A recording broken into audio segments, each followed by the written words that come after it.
Good afternoon. Good afternoon. We are here, and once again it is our great pleasure to be in your reality.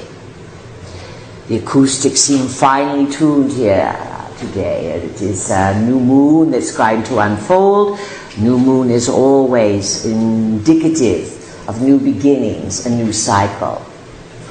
We are the Pleiadians. We are quite pleased to be here once again on the ridge, on the upper reaches of Nevada City in the technical foothills of the Sierra Nevada, gold country.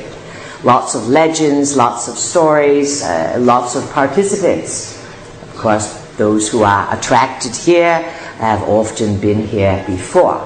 It is true for your world today.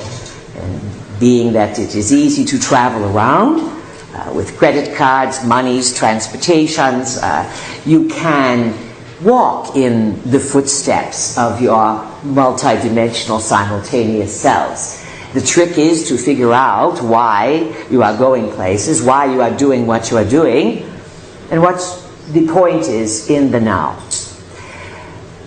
Welcome, friends, welcome. Thank you. You will become adjusted to us shortly. It is, thank you, Ludi, for the lovely gonging, getting everyone sort of warmed up there. We are going to deliver stories with lots of energy. As many of you are figuring out, you've been hearing about changes for years, and you are in it now up to your eyeballs.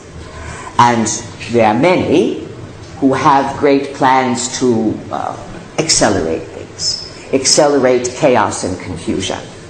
And even in the heavens, of where you can ideally figure out the celestial cosmic weather and how it affects you on Earth, in the heavens later this year, around a time you call Thanksgiving in the US of A, you're going to have the planet Saturn, which is all about karma and pruning, eliminating, getting rid of. Right now it is at 29 degrees Scorpio. So let's say everyone is in the frying pan. On your integrity, on your use of energy, sexuality, other people's monies, but most of all, you are in a very less than a week countdown of receiving a massive psychic inheritance. Saturn now is opposite the Pleiades, only a few more days. Lots of things are ending this summer right now. The next week, there will be big prunings and clippings, eliminations, separations, finishings. Then around the 19th, 20th, just prior to the autumn equinox, Saturn, the pruner, the one that brings you to your knees, the one full of karma, will move into the sign of Sagittarius, the sign of sports, religion, higher mind beliefs. At the same time, Neptune, the confuser, yes, Neptune the confuser, is going to make one of those 90-degree situations between Saturn and Neptune. You are in it now, and what you need to know, where you are being tested, is this. What's really real? And where are you kidding yourself? Where are you either in escapism, addiction, illusion, delusion, or denial? Because Saturn is going to test everyone, and this is one of the reasons that you are seeing more and more people losing it. Yes, a lot of this is this violence and these guns and shootings and all this stuff. These are false flag events that are set up by actors that are moved around. It's been going on a long time. Now, aside from that, and that creates fear and creates a desire for gun control, but these are minor issues really, folks. They distract you from using your own power. You never need guns and violence to get what you want. That is the lowest vibration of bang, bang, shoot, shoot, kill them, so I can then get what I want. But your influencing extraterrestrial gods taught you this. They play these games, and for millennia especially since the Great Flood, approximately 13,000 years ago, and the resettlement of Earth over the last 12, 13,000 years. The gods have taken turns in rulership, they develop their armies, and then they get you humans in your own stupidity to fight other humans, but you are really fighting the gods' wars, because they fight over who is in charge, and they feed off of your energies, and they use you in a multiplicity of ways. Now, some of this is new for some of you, some of it is review for others. The point is this: you must take ownership of your mind, your body, your life, while you still have a good time. You must learn to enjoy life without wasting life, without investing and throwing away your mind day after day on things that your ego wants, rather than really making a difference in your own life, in the lives of those you love, in the immediate environment that you have.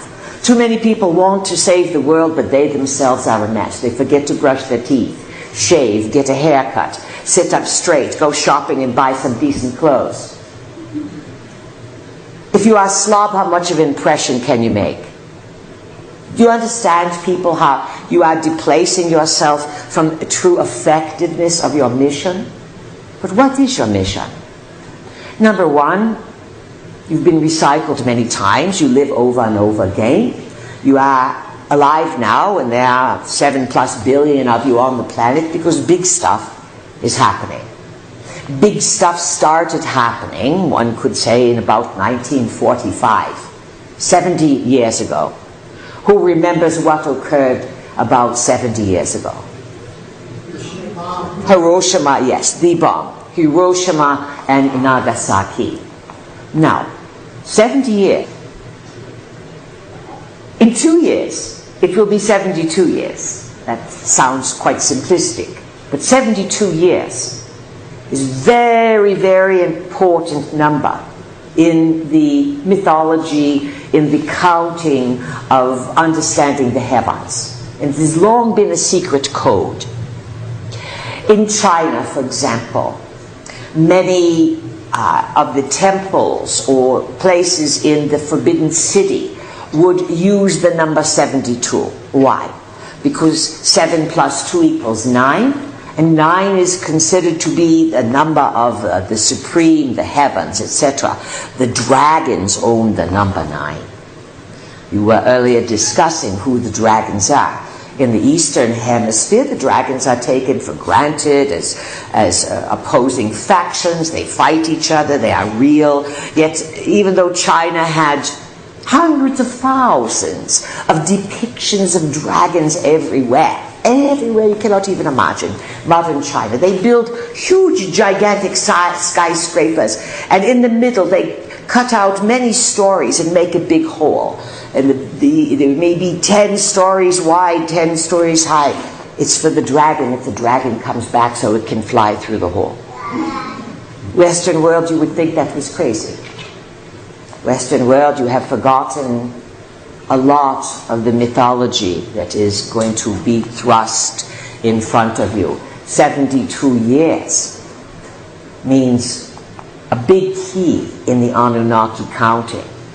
And 2 years from now, you can bet, 72 years after your modern day atomic explosion, some other big thing is coming down. But even big things will occur this autumn. Cycles of time tend to trigger old simultaneous events. The Anunnaki have a belief system that past, present, and future periodically converge. According to their belief system, they felt that past, present, and future all embodied themselves in one location that they called Dur, D-U-R, Dur, which stood for bond, B-O-N-D. Dur-on, A-N, A-N translates to heaven. And Ki. Ki was the consort of the great god Anu, and not related to Anu, a consort only, and became the father of one of your big influencers on the planet, a reptile, it appears, called Enki. And Earth was then named Ki. Der, bond, An, heaven, Ki, earth. Der An Ki was always where the Anunnaki had their mission control space portal. One could say it would be analogous to your Houstons. We have a problem, Houston. You understand this? You get the picture. A space portal. You were talking earlier about new space portals opening in Texas and Nevada. And it's called a SpaceX. How much more obvious could it be that the Anunnaki are here among you, recreating not only the space program, recreating not only delivering payloads of gold into space, but they are establishing Der An Ki, bond, heaven, earth, where they bring their technology. They bring wormholes, like CERN in Switzerland. And it is here, through this, that their beliefs are played out, and the repetitions of history are recreated for their own learning capacity. You are very close, dear friends, to recreating a series of prophesied events. And so our question to you is, you must ask yourself, what is prophecy? Many people have the ability to see into the future or to re-understand the past. Ideally, in the next few days, if you haven't cultivated, you will all go to a higher level of your own psychic understanding and expression of abilities. Everyone is psychic. If you don't have clear pictures, you have feelings. This is why many people are losing it now, because they are having premonitions and feelings that there's a lot of chaos and confusion ahead, and they don't know how to get through it. And the amygdala and its fear center kicks in, which is exactly a test of your own spiritual development. Can you manage your fear? Can you understand that you are in a time of spiritual growth, and everything that is happening around you is testing you on your clarity of how you are using your energy in this lifetime? And that this lifetime is relatively rare in terms of availability of opportunity and understanding, and the achievements of psychic attainment and understanding the cosmos that can come out of this now are threatening to the Anunnaki on some level. Yet on another level, there are branches of Anunnaki, Ninmah, the mother goddess, if you wanted to use that term. She wants to see growth and to stop the psychosis, the madness, the fights, the insanity, the ridiculous obsessions with sex, genetic engineering, and making creatures that are bizarre, mixing animals and human genes and mixing up the living library, destroying the families, the genders. There are those who want to destroy you so that you can't, outsmart the Anunnaki, that you stop worshipping them, that you stop becoming, let's say, extensions of their psychosis. You're not going to bomb the Anunnaki out of existence. You're completely incapable of going to war against them. This is what your secret militaries are coming to the conclusion of, that it is consciousness and only consciousness that gets you through this. And it is Earth and its vibrancy that is needed, and the love that you have of Earth that will help you create paradise or bring the vibrancy again. So before we proceed, everyone think about California. The animals, the creatures, the two-leggeds, the four-leggeds, the wingeds, the trees, the things you can't see. Feel the sadness in the forest, the dryness. This is all technology, the misuse of technology that is attempting to destroy. And it is only successful because too many people forgot their own power, their own priorities. They're too afraid to speak up, to think. You've been distracted into your own extinction. Now send healing from the schoolhouse, waves of it. Green waves from your heart, green waves, green. Re-green California now. Start up here on the ridge and picture as if you had a palette of paintbrushes before you. Every shade of green you can imagine, a bit of yellow now and again, and a dash of blues just to deepen the greens. Repaint California green, starting from here. Let it ripple down, south, east, west, north. Picture it, want it. And then look up to the skies and picture the moisture, the rain coming down. And then reach out further in your mind. See if you can find the technology.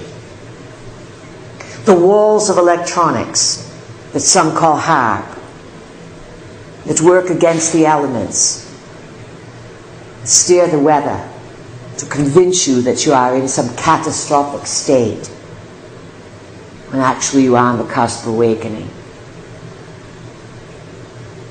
All right, it's good work.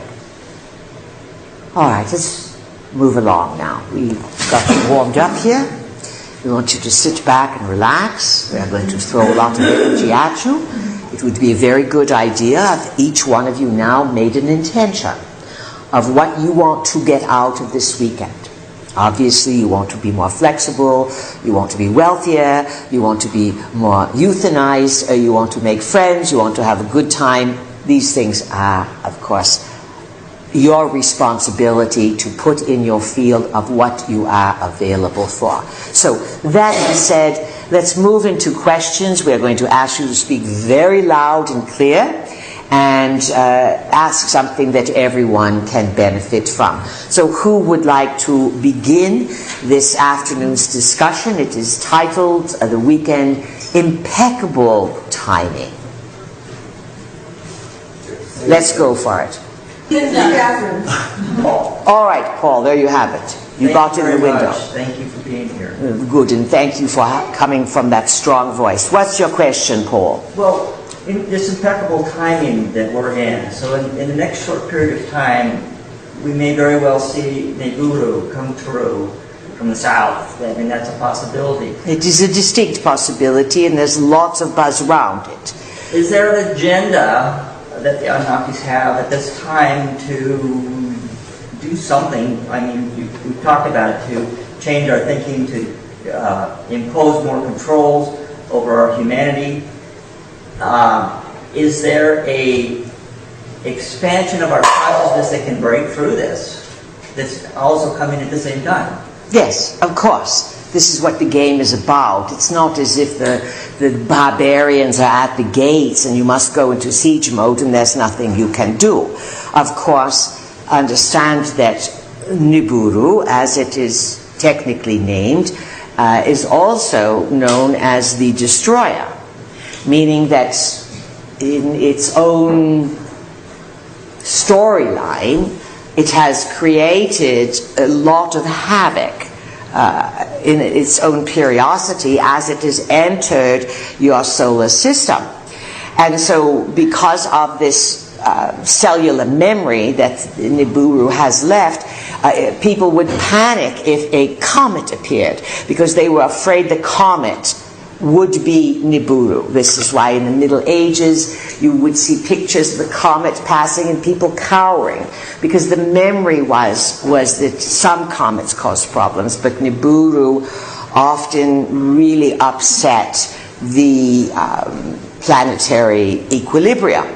It would also depend on where Earth and everything else was positioned. It will give you a few heads up on this. It looks like the great activities that were happening in the First World War and the Second World War were already being behind the scenes operated by Anunnaki, creating positioning. Obviously, the people involved in Hitler, World War II, you understand you had US players, you had European players, you had royalty, you had many who understood that Hitler was being financed by international people, many of which lived and visited on this ridge during the gold days. They got their monies, they dug up the gold, they financed a fanatic, and this fanatic was a front. The rest of the Nazis knew well and claimed that they were working with supermen that came from inside the earth. And of course these stories came out later, and the stories about ships and crafts and things. So much of it got revved up then. Then there was the race for the bomb. How did people suddenly get these ideas? You are recreating an Anunnaki story, and with their belief that time ends and repeats itself, and that cycles of events come around, they are pushing you towards the ending of an age by destroying things on Earth. So there would be a fresh start. New batches of people culled, reduced for the beginning of a regime change within the Anunnaki hierarchy. You must understand that they themselves are in turmoil. Understand you are one colony. Your solar system is part of their colonial empire, and there are what you would call rebellions, mutinies would be their term, in many of their colonies. And the colonies are seeded with Anunnaki, of course, genetic material, which would make you on Earth linked in unwittingly, but very telepathically connected to other Anunnaki colonies that are also in mutiny. So let's say the ping pong balls are all rising and they don't know what to do with it. And then you have separating factions within the Anunnaki fighting over how to handle all of this. It's very confusing, Paul. You get that, correct? I do get that, thank you. What else do you want to know? One more question. I'll pass right now, thank you. All right, to close out on what he said, yes, consciousness counts. Your thoughts have tremendous power, but you throw them away as if you roll down the car windows and throw $100 bills out. You're all wasting energy, way too much. Way too much. Yes, things are getting pretty severe. You last 5-6 months, all kinds of economic turmoil. The big people are pulling their money out faster and faster. It's inevitable that there's going to be some economic major changes. It's one way of dismantling people's power. Where's Christian? Linda. Linda, welcome. Thank you. I have a question about protection, and it is personal, but I think other people, it may help others. Good question, yes. Protection. Yes. I believe that I was ritualized at the age of 7, everything changed, and I stopped wanting to be alive. Yes. You're talking on a physical level. I believe so. I don't have a memory. I'm not certain. But I stopped wanting to be alive at 7, and I've seen flashbacks of having my soul taken and reptilians and stuff. So I have this recurring PTSD, which affects my health. But I think more significantly, like I've been dealing with that, and I've become clairvoyant, and I've worked on that from my inside. How how proficient are you now in being really clear about saying no to people? I'm far better than I ever was. I'm sure I can be better. This is the answer we were looking for, because this is your issue. Everyone who gets entity possession, traumatized through the dimensions, taken over, etc., whether it's physical, whether it's interdimensional, it is an accumulation. We'll let you continue in a moment, but it's lots of people's issue in the room. It is an accumulation of family pattern and soul pattern and your own practice that you don't mean what you say. You're an equivocator. And we are saying to you, we give you permission to say no. If you don't feel like doing it, simply say, thank you so much, I'm not available for this. Oh, nice of you to think of me, I'm not going to take you up on this. You don't know how to say no, so everything comes in your field to push you, to push you, to push you, to push you, to push you, until you get to the point many lifetimes from now when you say, I've had enough, get the blast off of me. How about saving yourself many lifetimes and starting now? Does that sound better? Agreed, and I have. So it's stronger. More of an energy level than a physical level. Oh, yes, but still, that's where it really counts. Absolutely it does. Yes. All right, continue. So, more than just the attack that comes at me, I have noticed that it comes through other people, either through them or at them, to isolate me so that they suddenly channel something and they don't know it, or doctors or bosses suddenly don't like me. And I've been paying attention to this over time, and because it sounds a little crazy, but I've had actually a few friends now all agree that they feel like something pushing them away from me. Yes, you have entity possession, and the entities isolate you, and they make certain that you are isolated. That way, it's classic entity possession.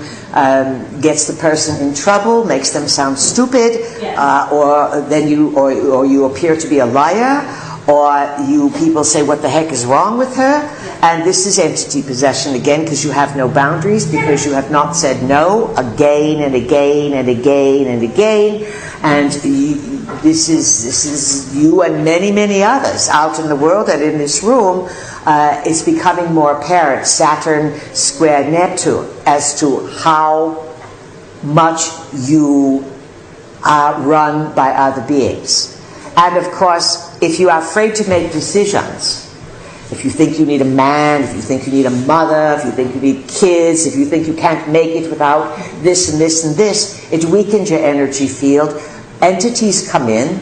They can, if you watch too much television, entity possession can come in. Funky sex, medication. Oh, medication lowers the vibration. If you're on meds, you're going to have entities. These entities are doing everything they can from the non-physical to attach to humans who are weak. And they want to confuse you, isolate you. That's their main signature.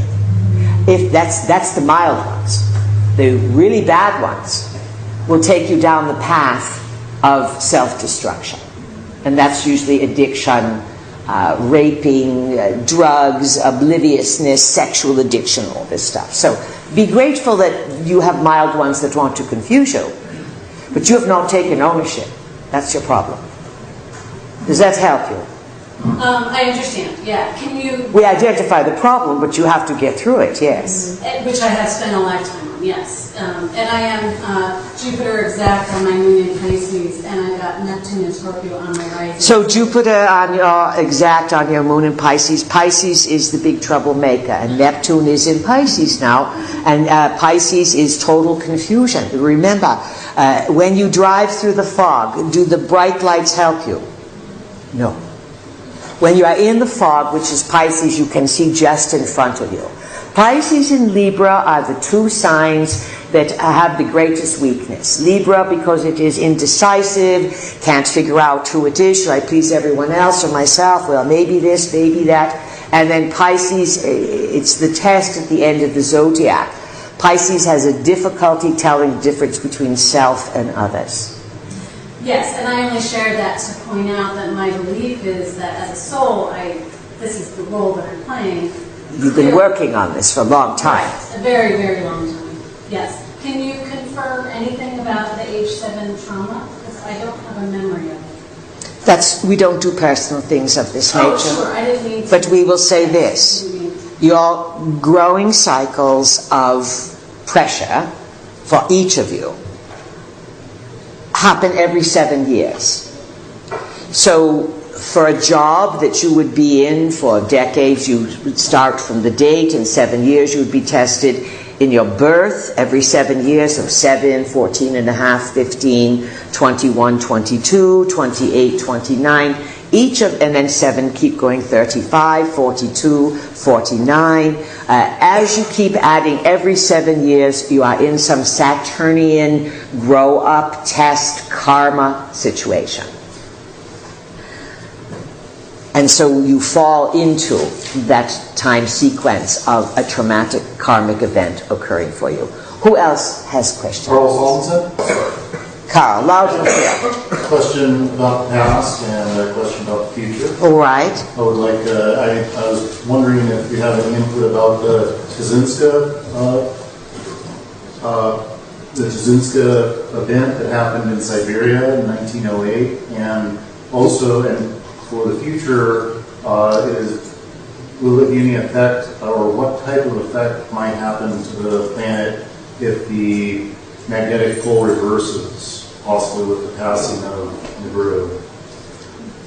It depends. First of all, we'll back up a bit and we'll say that there are many futures that occur just as there are many nows that occur. And the globalists and the Anunnaki want to steer you into a one-world government, a one-world probability. It's every time you make a decision, you are in a different probable reality. Now, so it's possible to have many probable outcomes of when Nibiru appears. It's not one given. You follow? Even though it looks as if you're on one physical solid world. The event that happened in 1918 was considered to be anomalous materials, as some were saying, but it could have many aspects to it. Sometimes there are space wars that occur that are covered up and called debris. The bottom line is this, is that there was some deflection that occurred from inside the earth that stopped some of the devastation from really shattering some of the timelines of Earth. And it was, let's say, in Siberia, and it was buffered.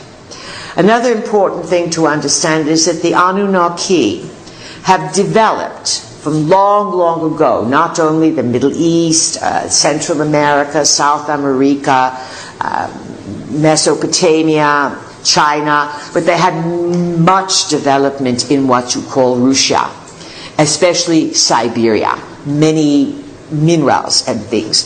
And southern Siberia, around a place called Lake Baikal, deepest lake on Earth, big red flag, Anunnaki, Enki in particular, always makes his bases in lakes and waters. Lake Titicaca, Lake Baikal, and you have lots of bases here off California coast. Many, many, many. From Catalina all the way up. So, there was more going on there. Much more. And there are old missile launch sites, mining sites in Siberia. Now, you want to know about the pole shift. Your scientifics have seen that there is a creeping taking place, that the magnetic poles have been active, moving.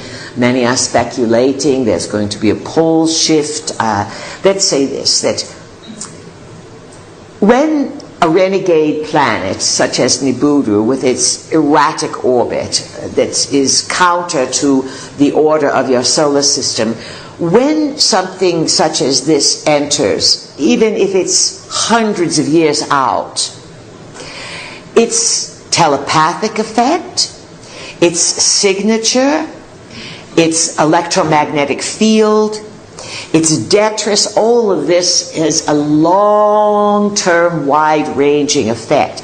And your scientifics have been seeing changes throughout your solar system for over 20 years. changes in atmospheric pressures, brightness, darkness. They know.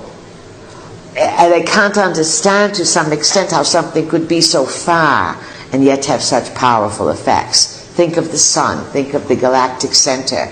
The sun is 93 million miles. Look what it does to you. You are in the time of a new science, an Anunnaki understanding.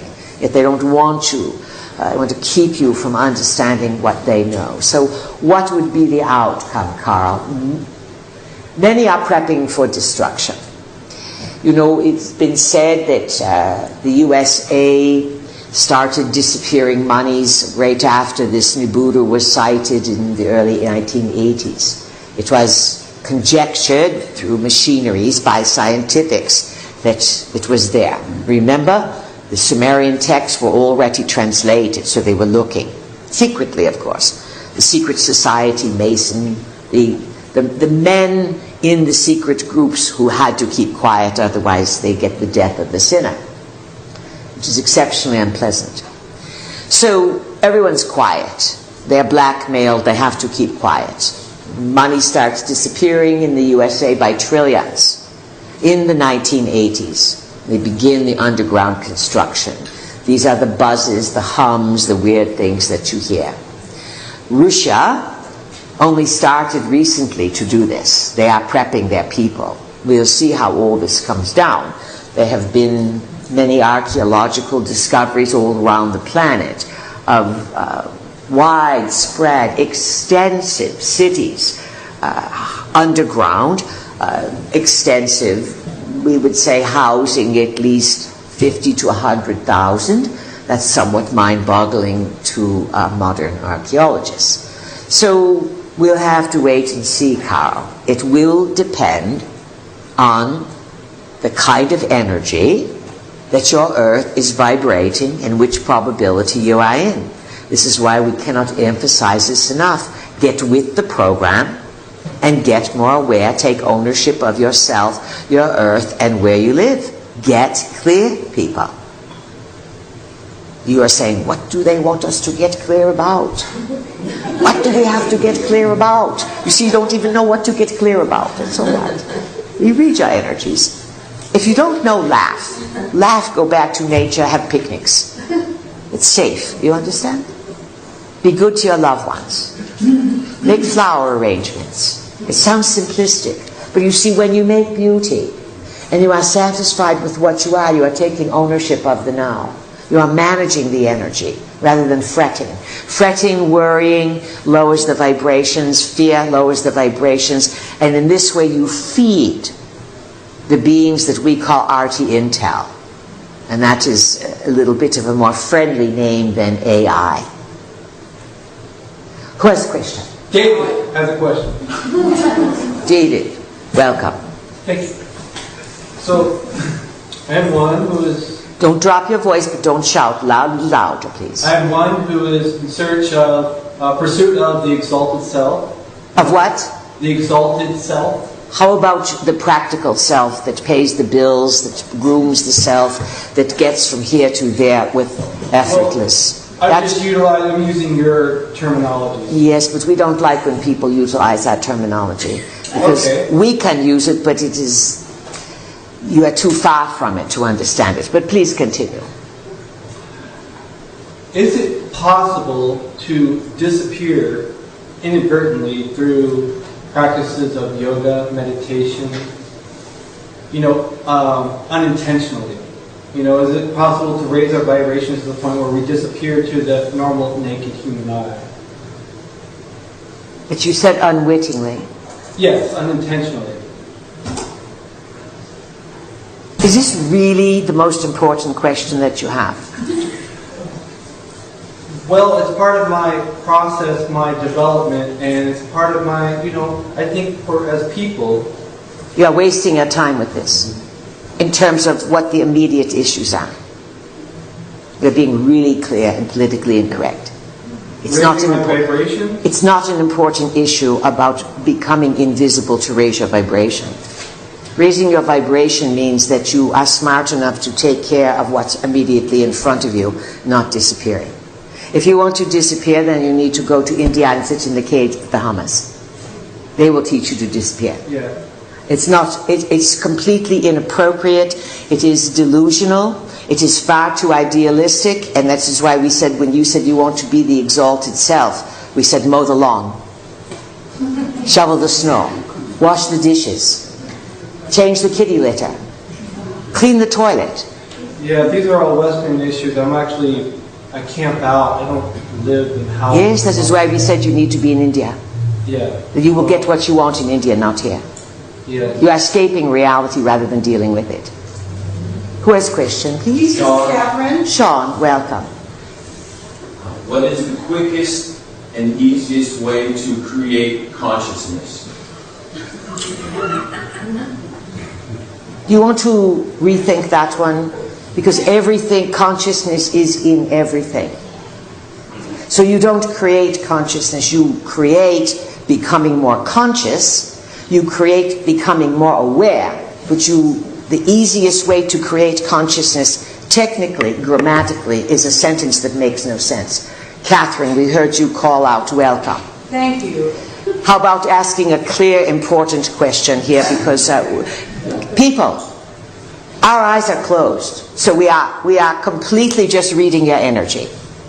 Let's hear it, Catherine. Yes, with regard to the impeccable timing, one can't help but notice that the Pope is coming on the 22nd, I believe, to talk to the Congress, and the 23rd to talk to the UN. Or within that vicinity. And again, 23rd would be the equinox, and there's things going on. Go ahead, please. So I know that for the traditional Catholics within the Vatican and the Catholic system, they feel like the Vatican has been taken over. And I've been very curious about what those dynamics might be. And they feel as if the Vatican has been taken over by the heretical, dreaded Jesuits who are scientifics and who are looking for Jesus in space. Wonder where they got that idea. Probably read some of Mr. Sitchin or Anunnaki's work. Versus the traditional Catholics who cannot affiliate gods with visiting extraterrestrials. That's part of the stress. But you see, the Jesuits have moved in because they know that it's time to get rolling with the real story. So what is your question? so I'm just wondering about this Pope and this agenda. It was a sudden takeover when he became the Pope, and what really is he going to be saying and revealing? I wonder what they're tuned into. I wonder what really is going on with this Pope, and what does he really want to say? Well, basically, we have said that many of the world leaders are now between, what is your expression, a rock and a hard place or something. They are trapped. They are trapped in deceit. And we'll tell you something. Anytime you are deceitful or you massage your story to be bigger than it really is, it all gets popped and you get revealed. And so the world leaders are panicking, and they have been for the last 2 years. They're not getting along, and they need someone of credibility to announce to the world, we are not alone. This is what it's coming down to. And there's an agenda. And of course these Anunnakis have an agenda. One of their agendas, Paul brought that up, is to make more room for them and their creatures and their genetic experiments, and move the human element into corridors. This would be the beginning of this idealistic sort of thing that happened around 1990. People stupidly signed on for this Agenda 21. Ideally, we're going to change the world, all sing Kumbaya, but no one knows they're walking into the chicken factory, and you don't walk out of the chicken factory. You are packaged out. Just remember that. And you are all on your way to the chicken factory unless you wake up.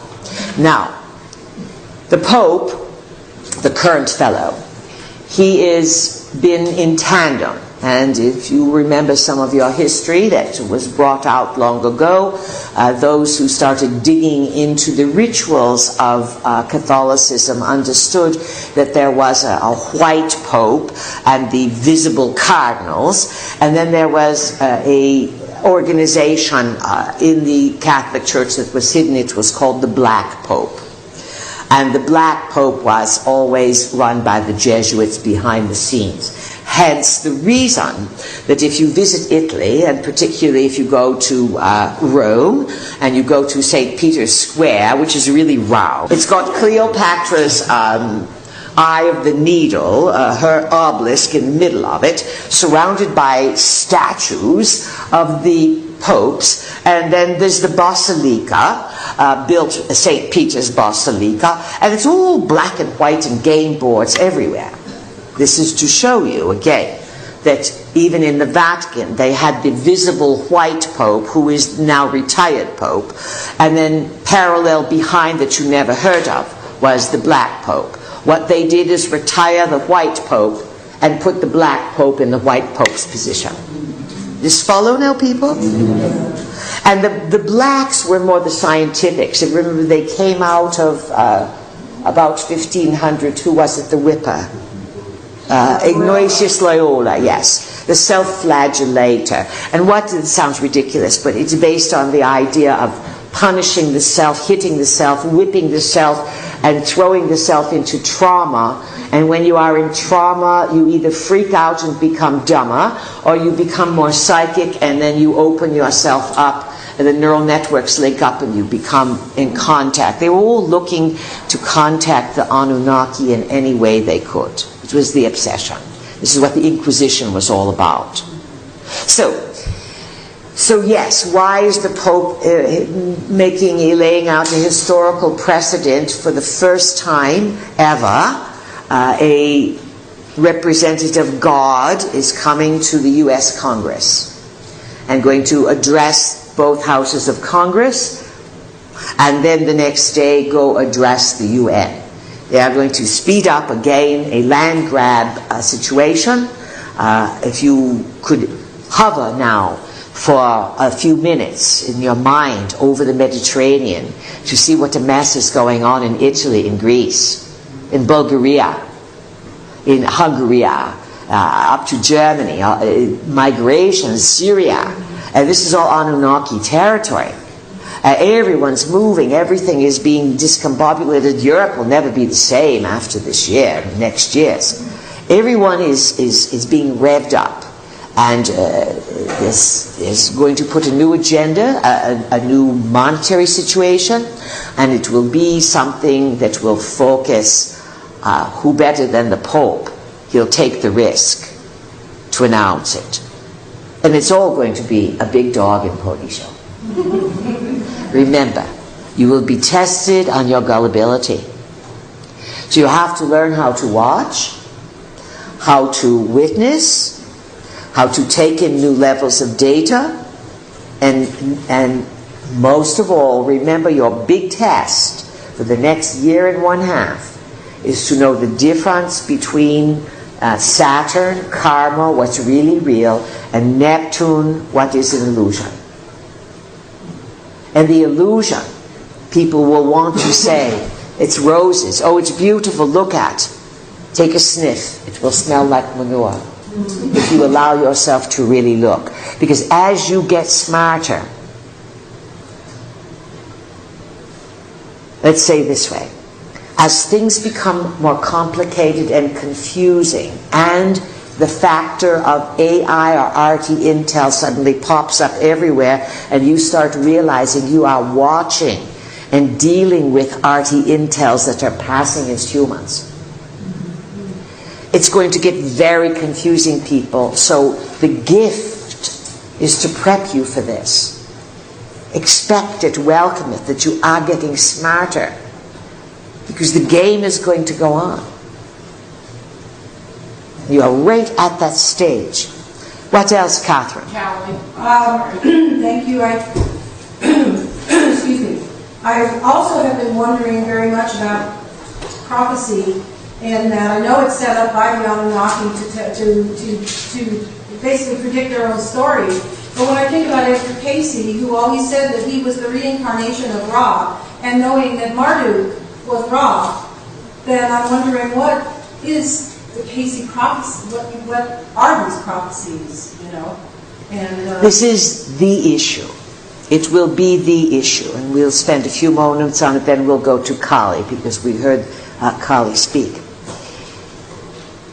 The cross always represents the planet of the crossing.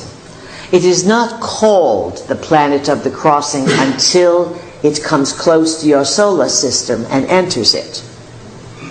So when everyone starts about crossing and crosses, it's a sign to one another that it's here.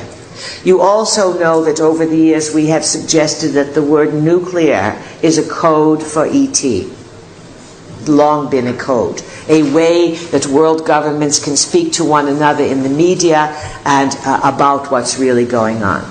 Now, the Jesus story, Jesus truly, folks, this may be a button pusher for you, but Jesus never existed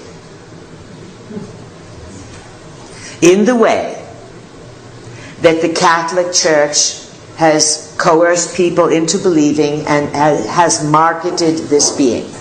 Even one of your popes around Renaissance area, one of the Leos, said, we've gotten so much great mileage out of this Jesus deception.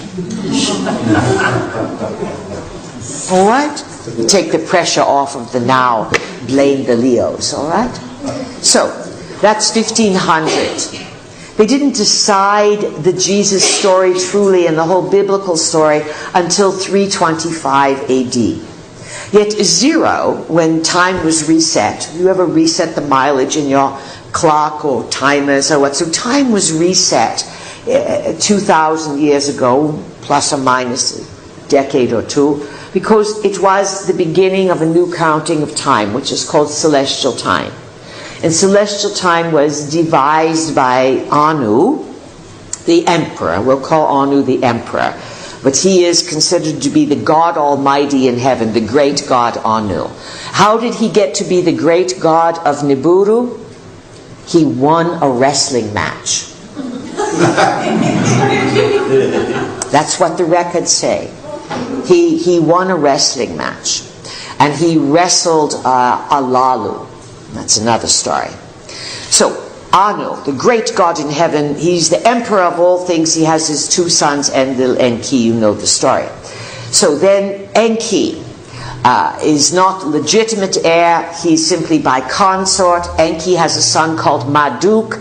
Marduk is born on Nibiru. So he has great stature. They all come to Earth. They have all these kids born on Earth. They're not as important. If you're born on Nibiru, you come from the place. So Marduk always felt that his father Enki, who was a genius, whose predilection is water, Enki is also known as Neptune. His half-brother Enlil would be known as Jehovah Yahweh. He's the God of the Christians, the Jews. Enlil ran Abraham. Abraham was a CIA agent for Enlil. That makes sense? He was a secret service, sort of undercover agent for Enlil. You remember Abraham started 3 major religions with 3 different children, and it is those religions that all fight each other to this day in the old Anunnaki space portal of the Middle East. Starts to make sense. Once you know the story, it all comes together. So how do they run this? They know that they are going to recreate regime changes. Just as Charles is wondering, am I going to get it from the Queen? Is she going to kick out? Or is she going to skip me and give it to my maybe son, William? Yes, it's important to always, when you are looking at kings and queens, to say, who's your real daddy? It's very important. Now, now you are in basically what is called regime change. This is why all the turmoil is taking place. Marduk passed himself off 4,000 years ago as a Jesus figure. He was the son that was sacrificed, that was not allowed to be king, because he wasn't the legitimate heir. And so he set up, putting himself on the cross. He changed the name of Nibiru to Marduk when his age came around. He was responsible in 2024 for the nuclear war that happened in the Middle East.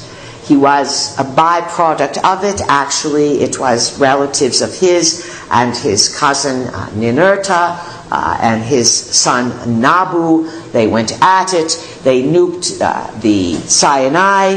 They nuked the Indus Valley, today Pakistan. They nuked, they've had fights everywhere. And then the winds came and they destroyed things. And Marduk felt that was his sign, I'm now in charge. To make it simple, he took on the Christ role.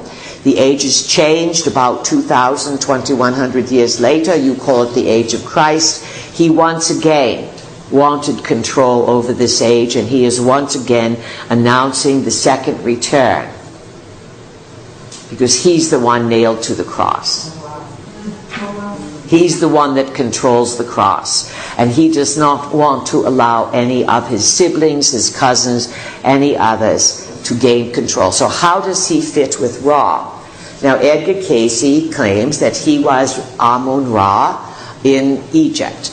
Ra was Marduk in Egypt, and Ptah would be Enki. Enki, when Anu said, you kids are driving me crazy, you're fighting each other, you're nuking things, I'm going to divide the earth up. Here, Enki, Africa is yours.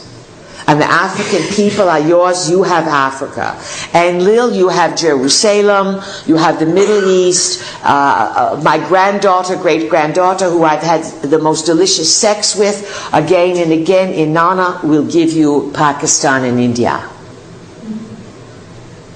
Enki ended up taking over China. Enlil ended up going into Russia. Ningish-Zida, who is Thoth and Hermes. There were big wars in Egypt, and so they started to build again in Mexico, got taken over, invaded by dark energy. So this is what these beings do. Some of them are very enlightening. They want to help you. They're the master builders, master mathematicians. Enki is the genius of water. This is his forte.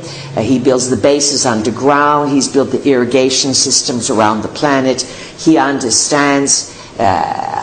He is called Ea, which Earth is named after because of the water. So he is the commander of waters, and he is more retired now. And Marduk once again wants to reestablish his domicile on earth by claiming his father's age. His father Enki is the water pourer, the expert of water, and you are entering the age of Aquarius. It's not as if it's Christmas Eve and then Christmas Day. It's not as demarcated. So this is why they fight. When is it my turn? Marduk does not want to give turns. He runs Hollywood. He runs cults, satanic, ritual, sexual abuse. He plays both parts. According to the black and white, the way they interpret it, do equal amounts of good to balance out the evil, to confuse the people. Does that help make sense, people? Yeah. A little. Kali, question. Yes, thank you. Welcome. How do we learn to become multidimensional, to exist in the astral world and travel beyond the physical body, and what is the purpose of that? How do you learn to become multidimensional? That's your question. Yes. You are multidimensional. It's not learning to become multidimensional, and you really don't need to travel into the astral. These are all very beginner sort of lots of newbies here, idealies. You're too ideal. We'd say mow the lawn. You mow the lawn, your multidimensional selves come in. You get out the clippers, you do yard work, you cultivate a garden, and the plants start talking to you. You start getting ideas. You go out at night, you look at the sky, you allow nature, and you make intentions. The answer to all people, for whatever your questions are, How do I become more conscious? How do I become invisible? If these are the things you want, you're wasting your time, but it's what you want, what you want. You make an intention, and your intentions are the power of thought and word coalesced into clarity. When you write your intentions down and you get up in the morning and you get a little piece of paper and you say, today is going to be an ultra magnificent day. I am going to tap into my multidimensional self. I am going to become more consciously aware. I am going to learn about the astral realms. And you really start focusing on what you want, and then you let it unfold. It's not as if you take lessons in these things. The answer is always to pay more attention to what is going on around you and to kick out and get rid of TV and any electronic devices. Now, the more you are going to use these devices, the more it's going to confuse you. Yet if you do too much dropping out, thinking, I don't like the world, I'm going to go live on the top of a mountain, for a week or two, a month, it's all right. But that's not where things are happening today. It's escapism. Your soul is challenged to figure out how to be in many worlds and to be fine within them. If you look at your houses, you look at how you dress. Some people like to wear moccasins all the time. Some people like to wear boots. Some people don't want shoes at all. They relate only to bare feet. So your clothes, your habits, the foods that you like, the way you prepare things, the colors you use, your decor, the artwork, everything around you is showing you how you are multidimensional and the other timelines that are connecting with your now. Your favorite movies, your favorite books. These are all indicators. If you have to have Chinese food every Friday, then while you're eating your Chinese food, it would be a good idea to say, hello, China. Is there anyone there? It's about a blossoming of the now and paying attention to what you are comfortable with and what you are not comfortable with, the things you want to run from. Oh, you can't get me to go to Guatemala, never in a million years. We better look to see what happened in Guatemala. You understand? Because if you've had a trauma, if you've been really confused or a violent death, you may want nothing to do with something, you may talk about it a lot. That's also an indicator of where you need to dig. So how does one go deeper with this? Body work, massage. We said nature, of course. And in nature, you watch birds, you watch squirrels, you watch animals. It moves the eyes around, and it stimulates growth, awareness. Body work, massage, rolfing, structural alignments. These are wonderful because a lot of memory and or trauma is stored in the body. So you want to open the body. The more you are hiding, the more you compact, you get tense. The native peoples do ceremonies for releasement, for prayers. There's a breath work, is very, very important. It helps clear the emotional body. Many of you have emotional constipation. You're all blacked up. Then there is real constipation. Many of you are quite full of shit, too much of it, on the physical level, because you don't clean your colons. You don't flush the body. There's not enough hydration or literal cleansing of the colon, either through colonics or colon cleanses that release things that stay in there for a long time and keep you ignorant, lower frequency. Better eating is important for everyone, but if you're not grounded and if you think being a vegan is the way to go, we'll say this to you. Between Wi-Fi, which is Wi-Fi as you call it, we call it Wi-Fi, which is suicide. Cell phones are suicide. But between Wi-Fi, GMOs, chemtrails, and Fuku, you've got some big challenges ahead. And then Jupiter is in Virgo. So lots and lots and lots of people are going to become very, very sick. And then here in California, land of the free, home of the brave, people who want to do what they want are now going to enter forced mandatory vaccinations. And Vermont, the other California, is joining them. Whose Anunnaki plan is that? Is it the Kennedys or is it the Gates? Raising the vibration of all people, giving them vaccinations and computers. Wow. Can you tell the difference between takeover and humanitarianism? So, these are some ideas, people. Get on it. And then don't forget, have a good time. Laugh. Socialize. Because when you have a good time, you raise your vibration. Laughter, fun, real meaningful situations are what enhance the immune system. Worry, fear, deplete it faster than almost anything else. If you find yourself really wigged out, go lay on the ground, put a blanket on the ground, go have a picnic, even if it's by yourself. Bring a peanut butter sandwich and look over your shoulder, make sure the bears aren't ready to invade the picnic basket. Or who has a question? David, I think you misunderstood me, and I want to clarify something. We'll come back later. All right. Let's move around. Who has a question? Well, you know, the thing is, David, this is not how we conduct situation. You are already a little too... I just asked a question, and I got misunderstood. I didn't ask you... That's all right. How about listening? Silent. How about listening for a while? Disappear. I asked you... You are wanting more attention than we are willing to give you. No, I'm only asking one question. I asked, does this happen naturally? That's all I asked. I'm not trying to get instructions on how to disappear. I said, do we raise our vibrations? Can that happen? No, naturally? it cannot. It cannot. It cannot. Who has a question? Natasha. Natasha, welcome. After a near-death experience, I became connected with the Pleiadians, who are just like the neatest friendship for me. I was curious if we are genetically predisposed to coming in contact with certain like light beings or aliens, as you call it, and why most of the country knows more about, say, the gray aliens or things of that nature rather than the loving, more light beings. If that makes sense.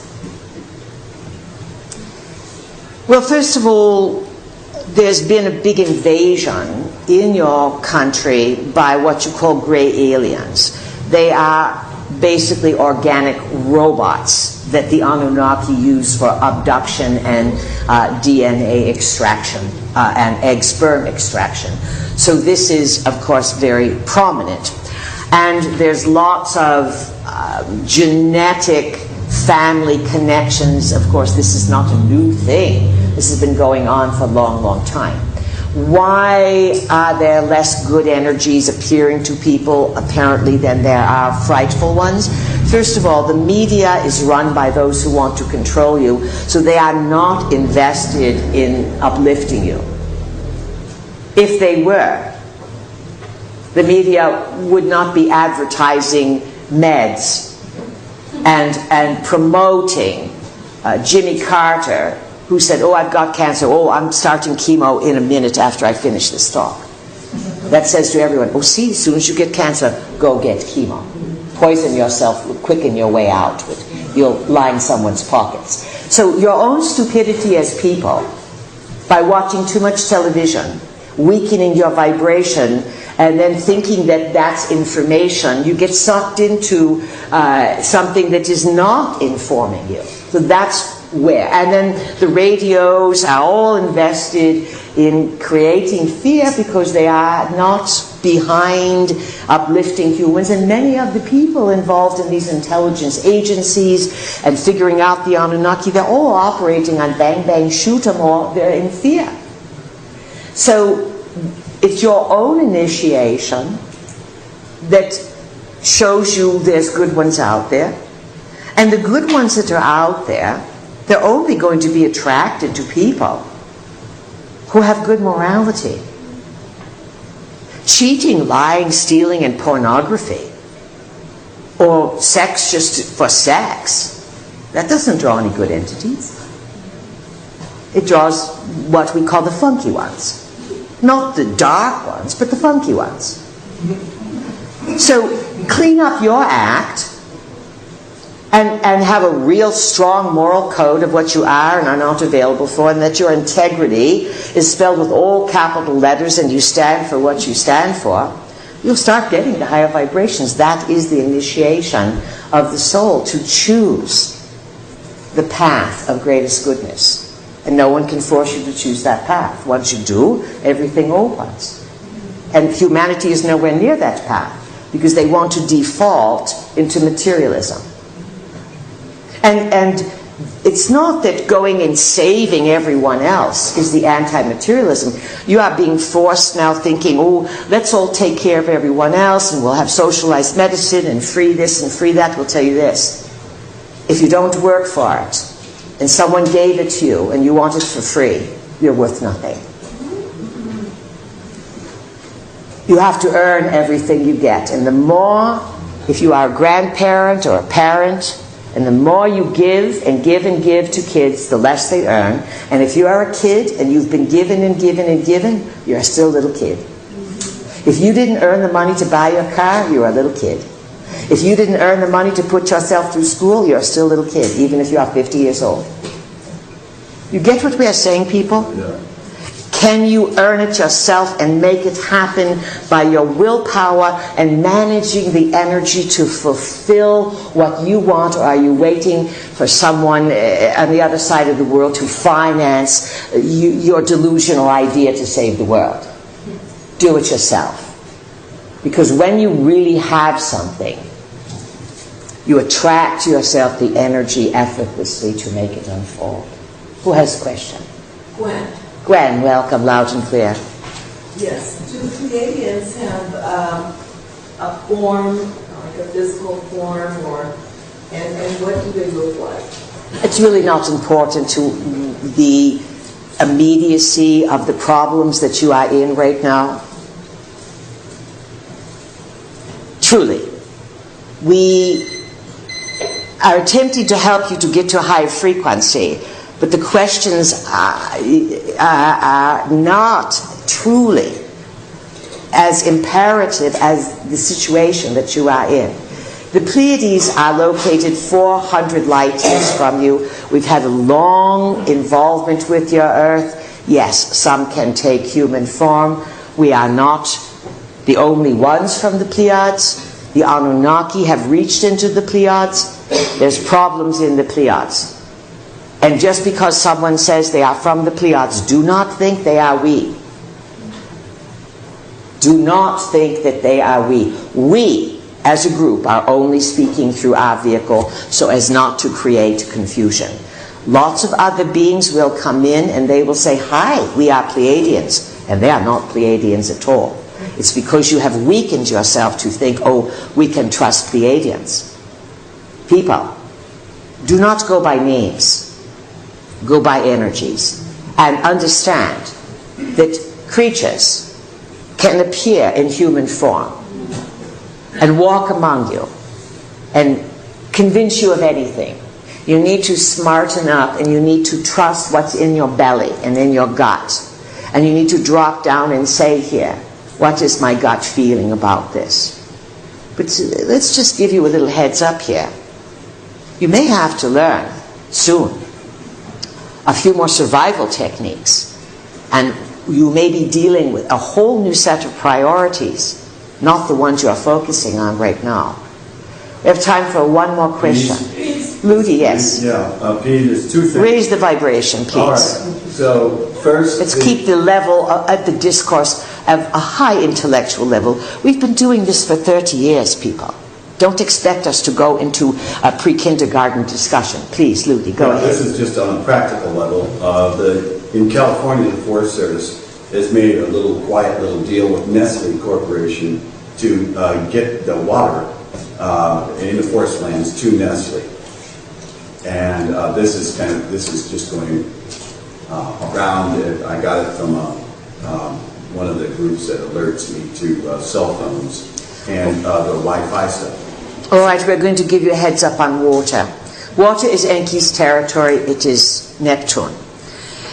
You are 2/3 water on the planet, water everywhere, but the globalists backed by the Anunnaki, realize that with water you can do many things. Water is the force of life, as you understand. There's a big movement now to poison the waters of California and to turn water into the new gold, not only in the USA but all around the world.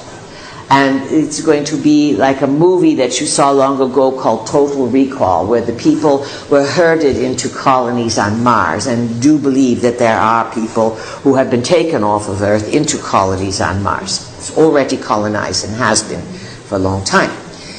Nonetheless, the issue of water. Water follows consciousness. Water responds to your consciousness, and you as a people have forgotten to love your waters. That's really what it comes down to. Nestle has long been a corporation run by who knows whom. Corporations aren't run by anyone. They are usually alien-based to do genetic manipulations among people for experimentations and to keep you in a lower state. All right? So there are big problems coming down the pike. It has been reported that organizations like Halliburton, they were behind the Deep Horizon debacle in the Gulf in 2010. It is reported that they are behind some of these poisoning, purposeful poisoning, taking over of the waters to deprive you humans, to empty California, and to force people into smart cities. People, say your prayers, offer your generosity, use your consciousness. Do not act as if you are not there and you don't have it. You already have it. And if you think you don't have it, go sit on a rock and watch the sun rise from sunset and ask the sun to wake you up, and don't be afraid of it. Find and dig into the deepest part of your own brilliance and integrity. And out of your own generosity, continue every day to bless your life and to bless the earth, especially the waters. So, drinks good water. Yes, Lou, do you have another part? Well, yeah, there was just I wanted to, like you said, raise it. So I think maybe later on today, when the time is right, we could use, we could do tonings, or we could do a group sounding to the effect of, in this local area at least, maybe expanding out from here to bring a good soaker to this area. Well, actually, we'll say goodbye to the CD, and right now we will do a quick toning. Stand up, Ludi, and lead everyone, if you would, quickly. And we are going to do a toning. You're going to picture the elements coming together and bringing rain and more rain and more rain. Ludi will lead you in some AEIOUs, about 5 minutes, no more, of some deep soul, land, energy connection. Go for it, Ludi.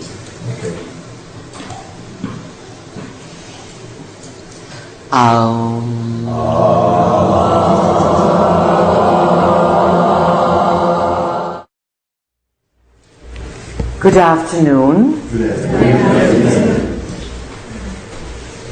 Feel the energies that you have just participated in. Lots of the questions that you have, friends, are all about paying attention to energy and where you are focused, how you are using it, how you are feeling, and what is going on in the immediate environment. Part of your impeccable timing and learning how to be even better at being in the right place at the right time is setting things into motion with clarity, which can take seconds. You don't have to write out intentions for hours, but you do have to know what you want and where you are going. And you do have to disengage from your childlike investments in Santa Claus, Easter Bunny, and the Tooth Fairy. Except you project that into the cosmos, onto Great White Brotherhood and, or religious figures or second comings. We have a message for you, and we've had the same message from the very beginning. No one is going to save you. This is not about saving you. This entire process that you are in the timeline in which you have auspiciously found yourself, is all about self-realization, self-recognition. How do I use my energy that is the energy of Prime Creator? And what vast multi-dimensional mystery drama am I engaged in where all participants, even those who appear to be not interested at all, that we are all here to learn something very big. Otherwise, why would 7+ billion people be on the planet? Now, Saturn, as we've said, is doing some snipping and pruning and giving you some big realizations. This is a good time to let go of childlike behavior, of childlike beliefs, of things that hold no value. In the cosmos, there are many teachings, many levels of symbolic understanding. This is imbued in what some call astrology. Astronomy is known as, look, there is Mars. Astrology says, yes, there is Mars, and here is what its position means just now. Recognition versus effects, interpretation. So it is important to understand that within this setup of energies, you have complete free will, as we've said, to take the middle road, the low road, the high road. It's your thinking, your beliefs, and how you choose to move through life. That is usually a combination and an extension of many lifetimes. And always you are here with issues to work out. And you can either claim victimhood, woe is me, others did it, or somehow I'm mucked up, or I'm responsible, or this happened and I turned it into this to benefit me. This is self-realization and self-responsibility. This is what will bump your DNA up. This is what we are calling Enki's gift, Enki being, as you know, the first son in the Anunnaki hierarchy, Ea, and commander master of waters. And it is understood he is the Aquarian water pourer. He brings water to life, and you are entering his domicile now, learning how to understand water also being the emotional self. So just as everything is about to change, there's a big necessity for each of you to make an assessment, especially prior to the spring, the autumn equinox. What have you believed about yourself, about the world, about people, family, friends, the opposite sex, the living library, plants, animals, that you now know probably is not true, that could have a bigger picture to it? This is the stage you are at, the ending of a way of looking at things. And you are on the precipice as a people on earth, not just people in this room. You're on the precipice of having your Sagittarius outlook pruned, brought back down to earth, so that you can really understand a new picture of the cosmos. That's important to understand. People who are new to what is transpiring, if it sounds too good to be true, it is. If it's confusing and does not lead to personal empowerment, then throw it out. You are, each of you, creators of your own reality. You either create by intention. I am going to have a great zippity-doo-dah day. Here comes Mr. Sunshine. It's shining on my life, etc. Or you can take the Nashville route. Woe is me. I've been trampled on and thrown out to the pasture. Woe is me. Victimhood. But if you take the path of empowerment simply by singing zippity-doo-dah or humming it every day, This can condition the space. Once you start on the little things of I'm going to have a good day, then you can unfold to bigger things. You are creators. By default, by manipulation, or by clear intent. And you are about to enter a period as a people where if you are easily tricked, and if you are not at the top of your game, between arty intel, very sophisticated technology, and probable returns of Nibiru and other things, you will easily be confused and deceived. This is a test, and it will be ongoing for a number of years. Be aware of it. Make intention that you will be clear, that you will effortlessly move through this time that is what we call much, much more than interesting. Much, much more than interesting. All right, so let's move to meaningful, brilliant, well thought out, well intended questions. Summer. Summer, welcome. I have a question about working with dragons and. What does that mean to you, working with dragons? Working with dragons. A few years ago, I intended in one of my moon papers to invite and attract beneficial, benevolent, wise dragon beings to be my friends and teachers. All right, so you set into motion by intention calling in dragon energy that would be beneficent and be your teachers. Yes. That's clear, yes. And so brave.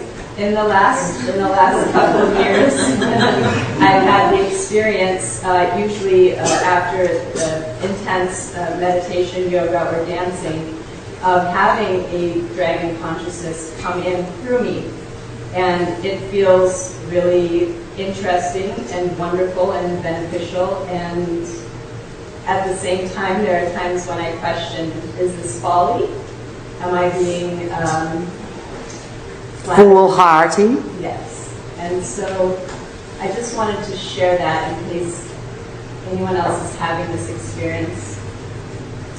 Let's comment on this. Summer has been a student for a number of many years of our work, so she is, as we said, brave. She does know what she's doing to a large extent. She's not a newbie, even though you all are newbies to energies.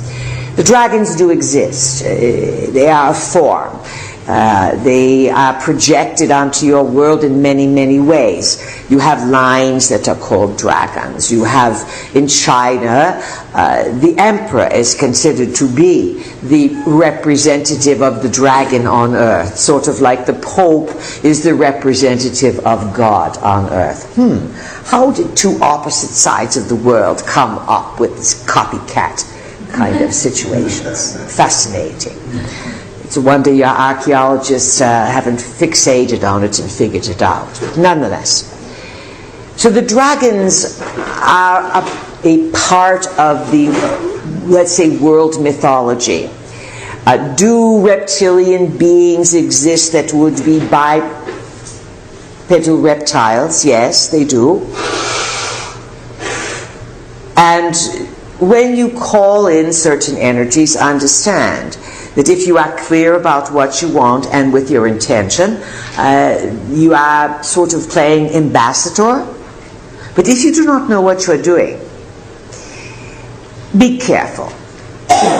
You learn through your curiosity. This is to be encouraged. But the curiosity can also get you in big trouble. Just remember that. And don't think you are Miss Smarty Pants, making yourself take big risks when you don't know what's going on, because as our vehicle said, there's more activity around between the astral realms and around the area of Earth than there were 3-4 decades ago. So develop a dialogue and see what you can learn. Sometimes people say to us, I see blinking lights. I sense a presence around me. I see things in the sky. They show up. So what do I do, please? We said, say hello. Instead of sitting there with your mouth open, catching flies, say hello. Then see what says hello back. And always have clear intentions that you are going to notice and know if you are dealing with mischief makers, because they are going to get you in trouble, or they are going to confuse you and just sort of play with you. And they will make up false lies and say, oh, you are King Tut, as our vehicle said. So, and then if you get some real ones, say, listen, don't waste my time. If you have something good to tell me, who are you? How would you like to improve my life? And what is it this I need to know? Do not fall for flattery, friends, into the invisible realms. At some point, you will become much more adept with it. But your adept abilities with the non-physical realms are diminished the more electronically oriented you are. That's how it goes. In many capacities, watching the carrots grow develops new neural networks. How exciting. Yes, but that's how it works. Because you are an extension of the program of nature. Who has a question? Nika? Nika, loud and clear. Are you the lady who wants to know what California karma is? Yeah, exactly. All right. So why is California in such big trouble? Because it is standing out. It was considered to be the golden state. The lands turned gold.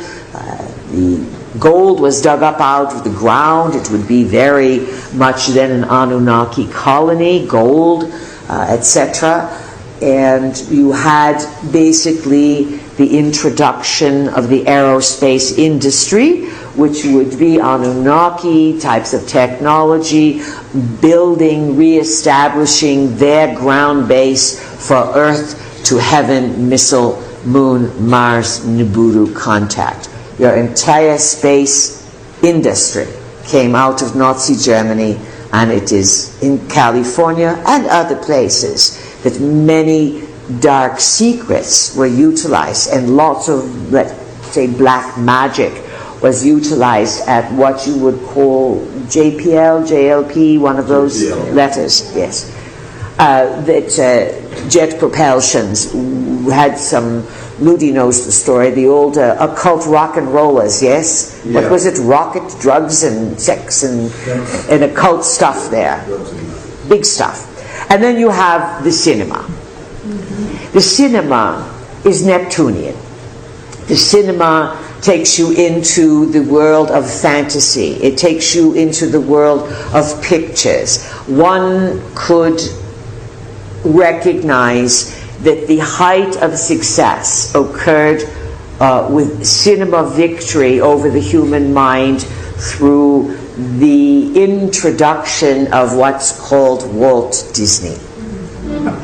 If you look at the logo of the mouse and Walt Disney's signature, many have found the signature of the number 666 embedded into Walt Disney's signature.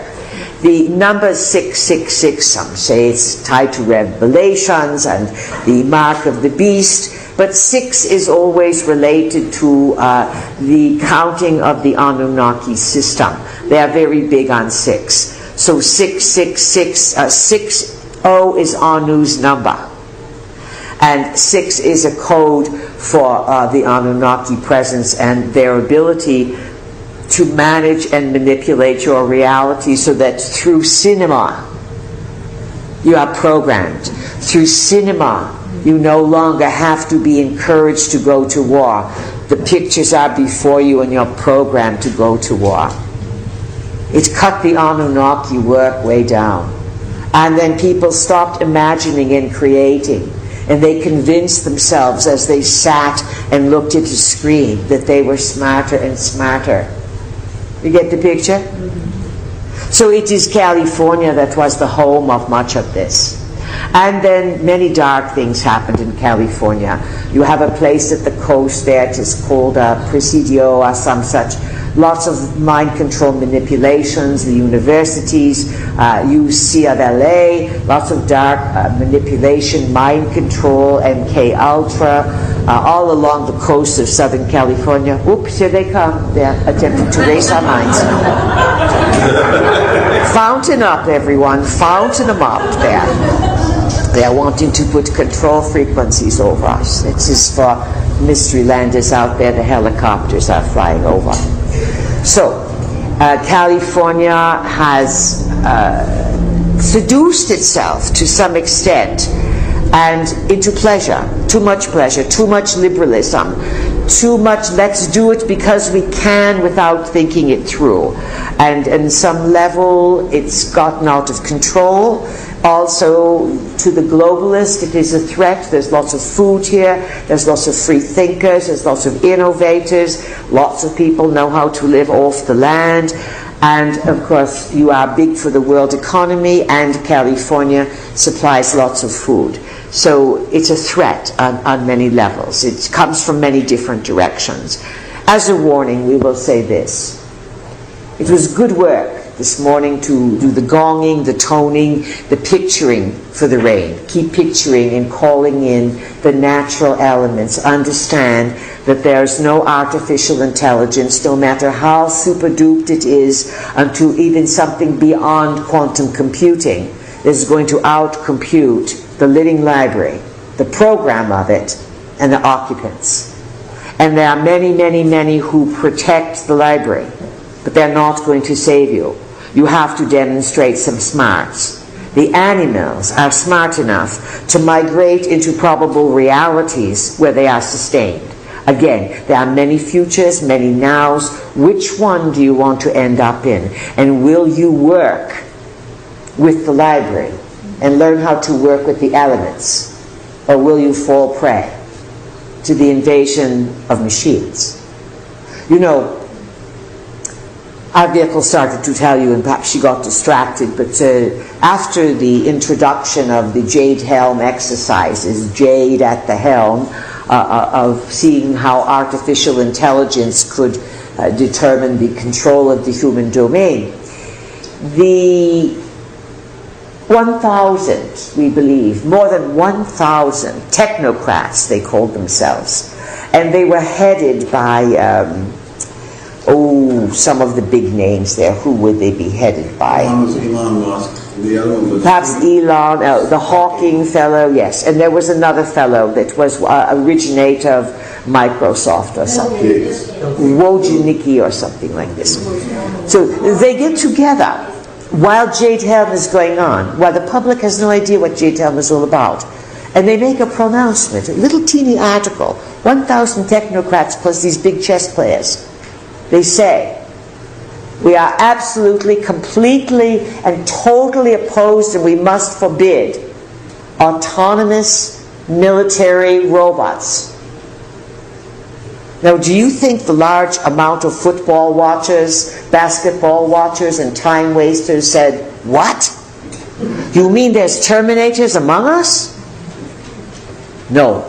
NFL smashing, 20,000 men killing each other, smashing each other is where people are more focused. People, they are among you. And even your scientifics are scared. You know why they're scared? Because each one made a nut and a bolt. And they had no idea that their nut, their bolt, their wire was creating robots who are going to run your world, who are going to suck your energy, and who will overrun you exactly as the Terminator movies indicated. All movies are introduction to the probable realities that you are facing. It is called revelation of the method, and it is how other beings create your reality for you. You sit there and you are entertained about the futures that you will participate in. Think about it, people. You understand now California karma? Mm-hmm. Good. Who has a question? Lori. Laurie, welcome. Loud and clear. Impress us with your brilliance. Now it's on her. Go ahead. Is there anything that we can do to help geoengineering, chemtrails, and Monsanto? Well, of course. Of course there are. First of all, many people have found good success with using their intention to move up into the skies to clear them. You have a lot of power by sitting back and using your mind. Think of your third eye as a blue light special. Do, wherever you want to focus it, what intention do you put behind it? It takes practice. It's deep stuff. The geoengineering is about, truly, they have been distributing little particles for many decades now. Many people, it's still big news to them, because they are so dumbed down, looking down, they have no idea that they are breathing in not only barium and aluminium and various other substances, but you're also breathing in nanobots.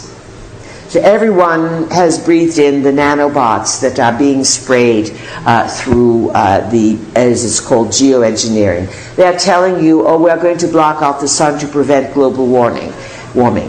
It is the sun that delivers information. So whether they tell you they are blocking the sun by chemtrails or that slather yourself with the SPFers or whatever they are called, someone does not want you to be healthy and to get information from the sun. Think. Put your bikini on, slather yourself with some coconut oil, and go out to the sun and say, light me up. Don't be afraid of it, you understand? Get rid of this I'm going to get cancer idea. That's all negative programming. Now, if you are lily white and more and you come from Norway and you are north of the Antarctic, you're going to have a little bit of mind over genetic programming if you are that white. But in general, the body will start to bring out the melanin and help boost up the vitamin D. So that you want to heal. Now, breathing in nanobots. We shared this with an audience recently, and we could sense their anxiety building. They were thinking, goodness gracious, I must for certain by now have a cell phone tower inside of me. Relax. You do have towers inside of you, antennas, but they aren't small. This is the purpose of the spraying.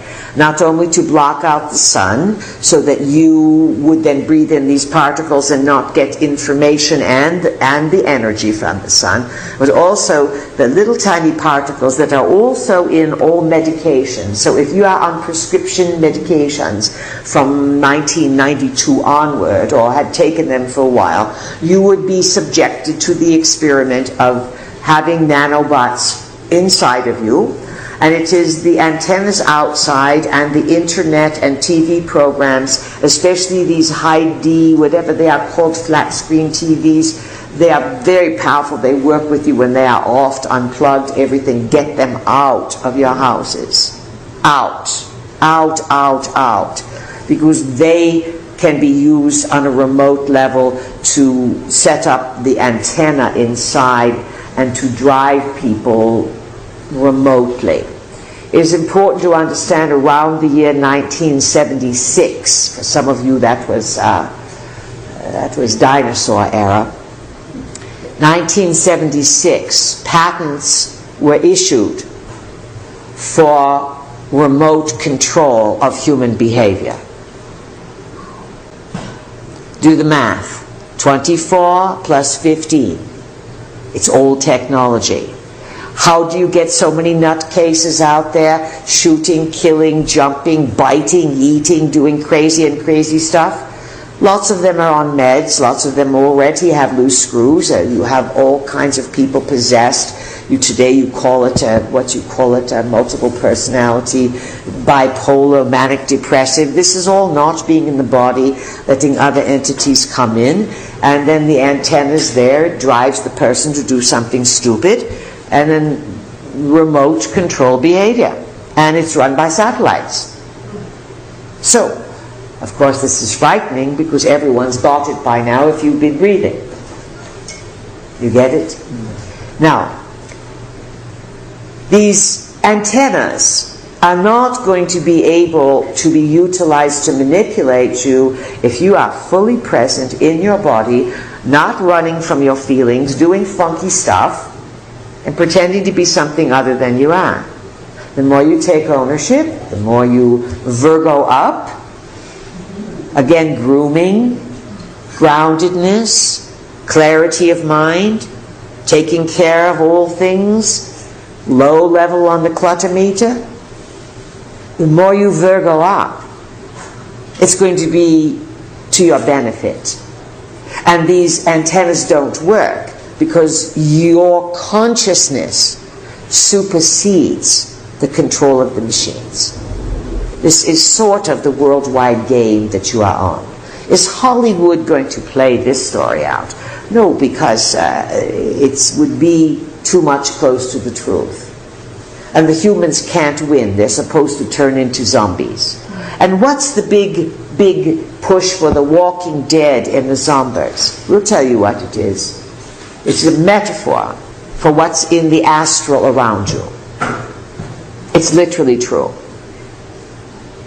These creatures are sucking you dry from the astral. This is why more and more people are feeling drained. They're not vital. They're more exhausted.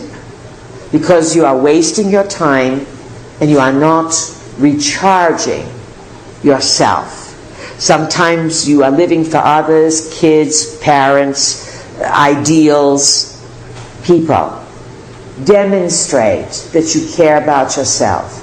Love yourself, don't look for love outside yourself. Take better care of yourself, otherwise lots of people are going to be exiting in the next year. Lots. Who else has a question, comment, insight? Yes, who is it? Jen. Jen. For the past... Welcome. Hi. For many years being on the spiritual path, I've always heard that we all have chosen to be here at this time. That's... that we've chosen to be here at this time on the planet Earth. And so... to a large extent, you have volition to choose who you are and where you are and when you pop out, let's say. But there are many that are recycled without a lot of choice, though they might think they have it. Please continue. So my question was, with that in mind, with so many people wanting to be here, or so many beings wanting to be here, how did we win the lottery so that we are here? What did we do to get there? And since we are here, is our... everything we've been telling you all day is about what to do with being here. There's no magic bullet. Take ownership. Live a great life. Be aware. Use the body and honor the earth. This is really... otherwise, the others are going to take it over. You're going to find yourself locked in a smart grid where they'll decide when to give you air and when not. You must be more valuable to your biological organic presence. That is the answer. So is it our purpose, like everyone is always asking, what is my purpose for being here? So our purpose then to be here is to be here, to be pure. To become more aware. Become more aware and to help the vibration of the planet so that we can change it. Listen, it's a good summation. And if you've ever been to other parts of the world, perhaps where they are not so fortunate as the US of A, you may see people living in great poverty, just a wide variety of things. Everyone is here to be more aware. And for some people, it's going to be 1/10000000th of a centimeter. And that's all their soul can take. For others, they're going to fly to the galactic center and back. So everyone's here because the buzz in the cosmos is that at the end of the nano and end of nano, everything sort of is going to come to big coalition and happen. And so there's an opportunity for all the people present, even if they don't do anything themselves, to benefit from the big shifts of awareness, realizations, and energy. Now understand, over the next year, as you have to deal with the understanding that the gods that everyone prays to, that they devote their lives to, and they go to war to, that they are just screwed up beings from the heavens. It's going to be a big pill to swallow. A big dose of cod liver oil. But you know what cod liver oil does. And if you've forgotten, we'll tell you. Their ancestors took cod liver oil to clean themselves out. There you have it.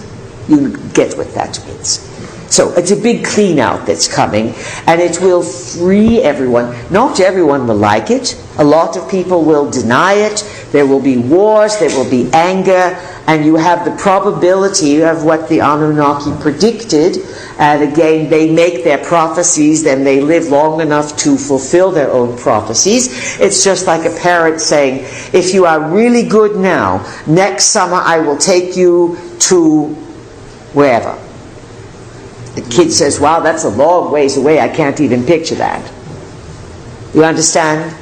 So, the Anunnaki are here to fulfill their own prophecies, and we'll give you a bit of summation of what their prophecies are calling for. The repetition of the cycle, that is revving up the religious people, the military people. This is why it is flipped to jade hell, to have no emotionality. There's deep concern that according to the prophecies, the country called Persia would then rise to attain Anunnaki status of having the nuclear ability, and that Persia would be behind the destruction of Armageddon, a city that is between Baalbek, Syria, Lebanon, and Israel. Guess where everything is all revved up now?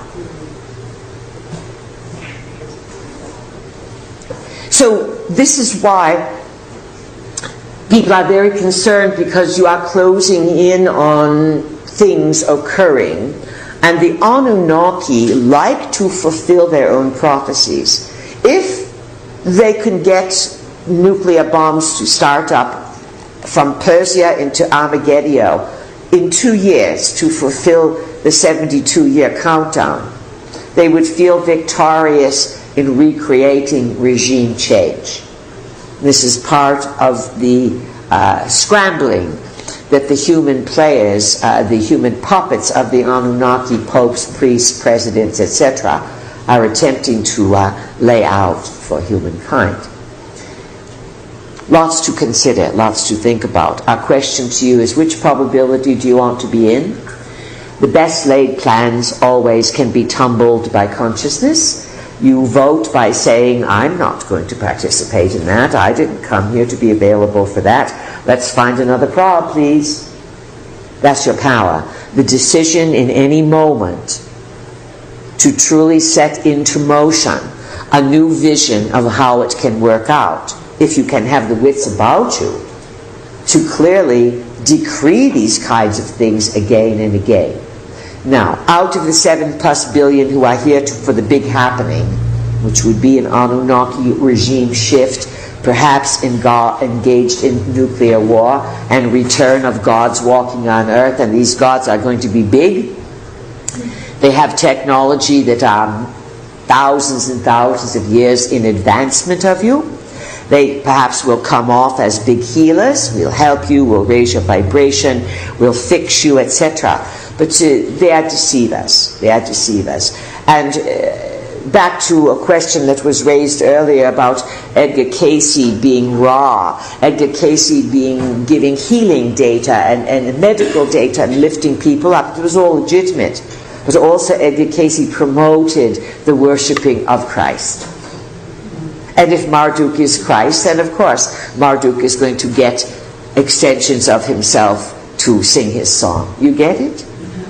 Now, you are involved in some manner of a multidimensional game of consciousness. You are players, you have free will, you are manipulated. You are manipulated, you are moved. The dumber you are, the less interesting you are. The more you start to light up, the more they're going to trick you until you have definitive boundaries and you own more of yourself. The game is about to go to an exceptionally intense level. If you think you know what's going on, we guarantee you don't, no matter how long you've been in this. It's that complex ahead. If you are new, listen. It's not that we don't want to hear from you. We want to have time to really reinforce what is needed in you so that you can have clarity of mind and enjoy an expansion of consciousness. That is why you are here. Then as you figure things out, it's in your field, it's telepathed, and you make the way for others to think, to feel, and you give them courage without sending faxes and typing texts and things of this nature. Who has a question? Well, when who is it? Carl. Carl. It sounded like a bark there, loud and clear. Sometimes I'm dealing with distracted people and trying to come up with, and trying to interact with them. Trying is a very disempowering word to use. Trying implies failure. So when you start to say, you said it twice already, I'm trying, it's totally ineffective. So first of all, everyone, this is a newbie thing.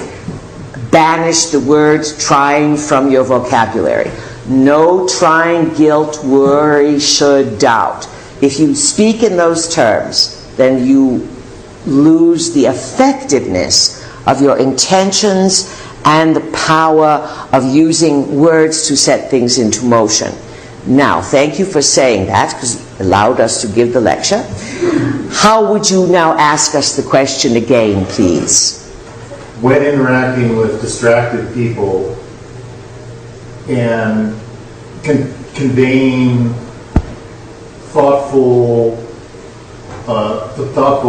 interaction, trying to engage. No trying. Sorry, engaging with them. Good. With mind-provoking ideas. Discussions and ideas. I quite often sense a physical pain. It's like they're experiencing a physical pain from talking about topics that are beyond their normal distraction. Perfect. Perfect. Now, okay, continue. Oh, and so my question is there any way that I can help them? No. No. This is part of the painful part, Carl, of moving into higher states of consciousness. You are not here to save them. Unless you decide to become an educator and they pay to hear you, forget them. It's not that they are out of your life, but as you all raise your level of awareness, do not glamorize and put crowns on others that are nowhere near the level of understanding that you have. This is a realization of a real assessment. And as you start to unfold, there's definitely going to be people that don't want to hear it, they're frightened, they shut down. So congratulations on intuiting this, that you are already picking up their discomfort with your comfort of probing difficult situations. That's good. And you're going to have to get really clear about, wow, I never thought so-and-so would be so stuck or so flatline about important subjects. Then you make the assessment, no judgment, and you let them go. You may see them once in a while, but as you grow in consciousess, people, why would you be spending time with people who lower it? Be an inspiration. And if you are a little bit lonely and a loss of people, this is part of the process. This is why people don't want to go into higher states of consciousness, because you lose friends very quickly. Why? Because you're not doing stupid things anymore. So you raise your standard, you attract a new set of friends, you say, higher self, great spirit, all that is, creator, I am a creator, I want to draw more intelligent people that operate on this level of let's do something, let's raise the dialogue, let's work with energy, let's be responsible. It's a process, Carl, and you're sort of caught between it. Does that make sense to you? Yes. Most important for you is to eliminate that word trying, because it has stopped you in many things that you do. We read it in your energy field, so snip it. And everyone know that you are having a snipping now, and you are leaving 29 degrees Saturn, a lot of people behind in the next few weeks that just don't want to go further. Do not let them hold you back. Respect them for saying, I'm exhausted, I can't think, I don't want this responsibility, this is too much. You want to park yourself with them? You end the game. Because you are on the precipice of going into a much, much bigger vista. And many of the people around you that are scared and resistant, they psychically know this. And they know that it's too much for them. Does that make sense, people? Yes. Good. So have some compassion for those who halt the journey. They've hiked as far as they can, but do not stop to think, because they are stopping, I am stopping. Often, as you have the courage to go ahead, those that you think you left behind, they admire you and eventually catch up. All right? And believe us when we say everyone's going to be doing a lot of catching up by the end of the year. The level of discussion is going to get way beyond inflated or deflated balls. You get that? Not even laughing. All right. Who has a question here? Rachel? Rachel, yes. You were talking about Saturn, and Saturn moves into Sagittarius. Yes. I think of Sagittarius also related to dogma and... Dogma, religious power, right. Sports. Way more sports scandals. The sports field are going to be exposed for a lot of hidden sexual stuff, and you are going to find in sports that a lot of the players are not human. Artie Intels. You've had Artie Intels on the sports field for a while. Ah, yes, that will be a shock. But nonetheless, what else, Rachel? I was thinking that, as Saturn moves into Sagittarius, Uranus is in Aries still. Yes. And I was feeling that would pack a little bit more punch to the Saturn transit, with Saturn squaring Neptune, and Neptune in the sign which often deals with martyr and victim, and then Saturn in the sign of religion and the higher mind, and then Uranus could be on a certain level like the liberation of known conditions. So it's definitely the liberator, and you are on again Jupiter in Virgo, activating higher mind, big opportunity with higher mind. As long as you brush your teeth and cut your hair, take a shower. You skip the maintenance, whether it's mowing the lawn, shoveling the snow, or taking care of self. You're not going to get in higher mind. So, but also Uranus in Aries is a lot of angry people picking up their spears and not knowing what to do, so they do the childish thing. Let's kill. And this is very potential, big potential in this country. In this country, you're S of A. You are in still, astrologically speaking, Pluto, 13 degrees, directly opposite the USA Sun. Ouch. It means that when the crunchies start to occur now and unfold, there are people who have all manner of agendas, and you have great potential in this country for a military takeover.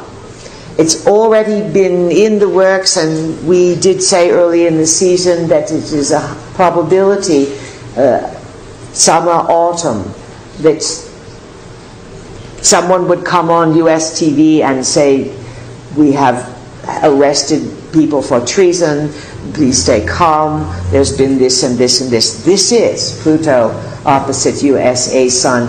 Big fights inside as to stick with the Constitution or to have this very, very dark takeover where no one is even sure anymore who is human and who just looks like human.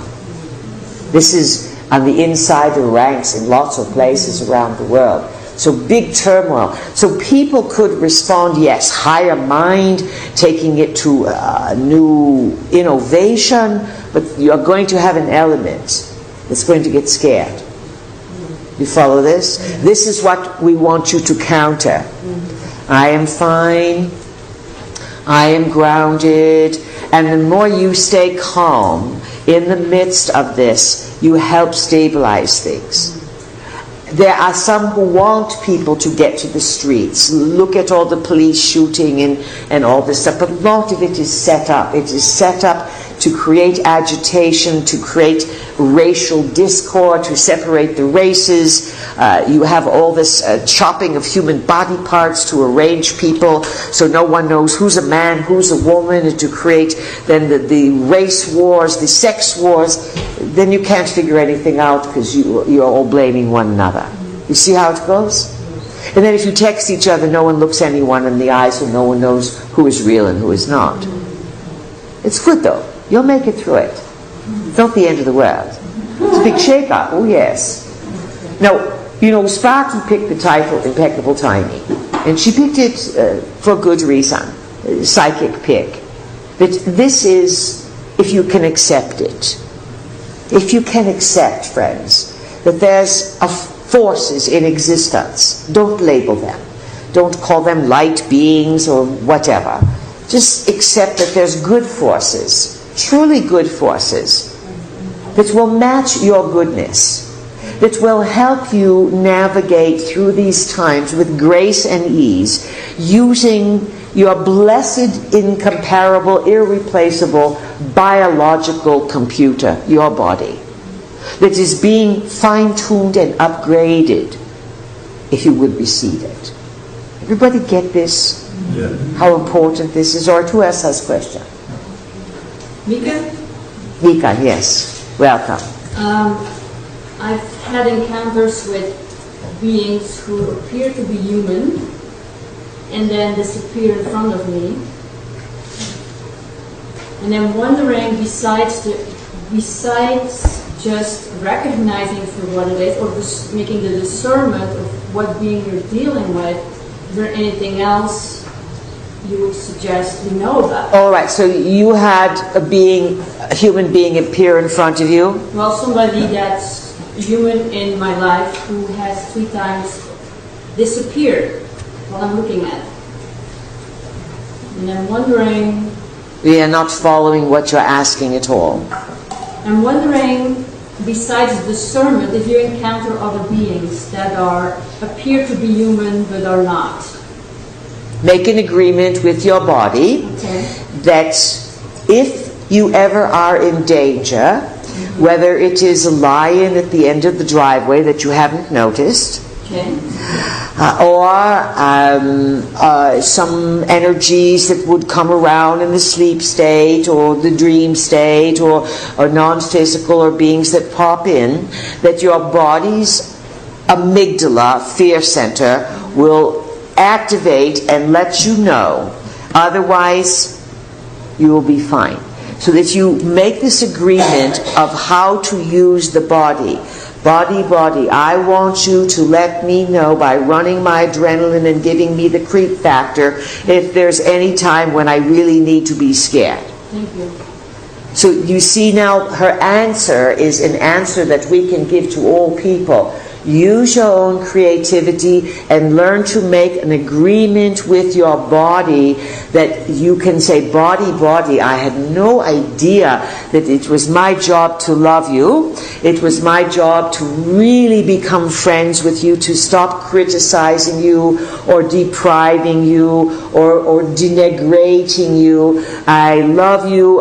This is what I would like you to do. Heal effortlessly for me and give me pre-warning for this. Always put me in the right place at the right time, effortlessly guided, so that my life improves in ever greater measure of wonder. Wonderful. Your body loves to be talked to like that. Do you get that?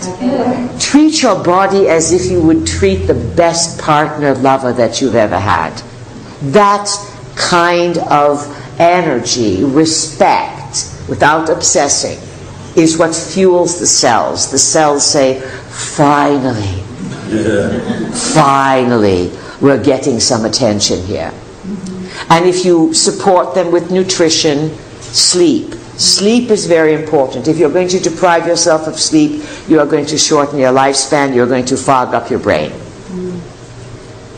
You are all in danger of brain fog from Wi-Fi. Because Wi-Fi destroys the auric field, and then these chemtrails and many other things destroy the clarity of mind. So nutrition-wise, again, sunlight. You want spirulina, chlorella, some real foods that feed your cells. Of course, the body needs, again, the vitamin D from sunlight. Iodine keeps everything in balance, so a few drops of iodine a day. Magnesium, many people are completely depleted from magnesium, so you have heart problems, you have cramps, the body shuts down, the circulation shuts down, your nervous wrecks.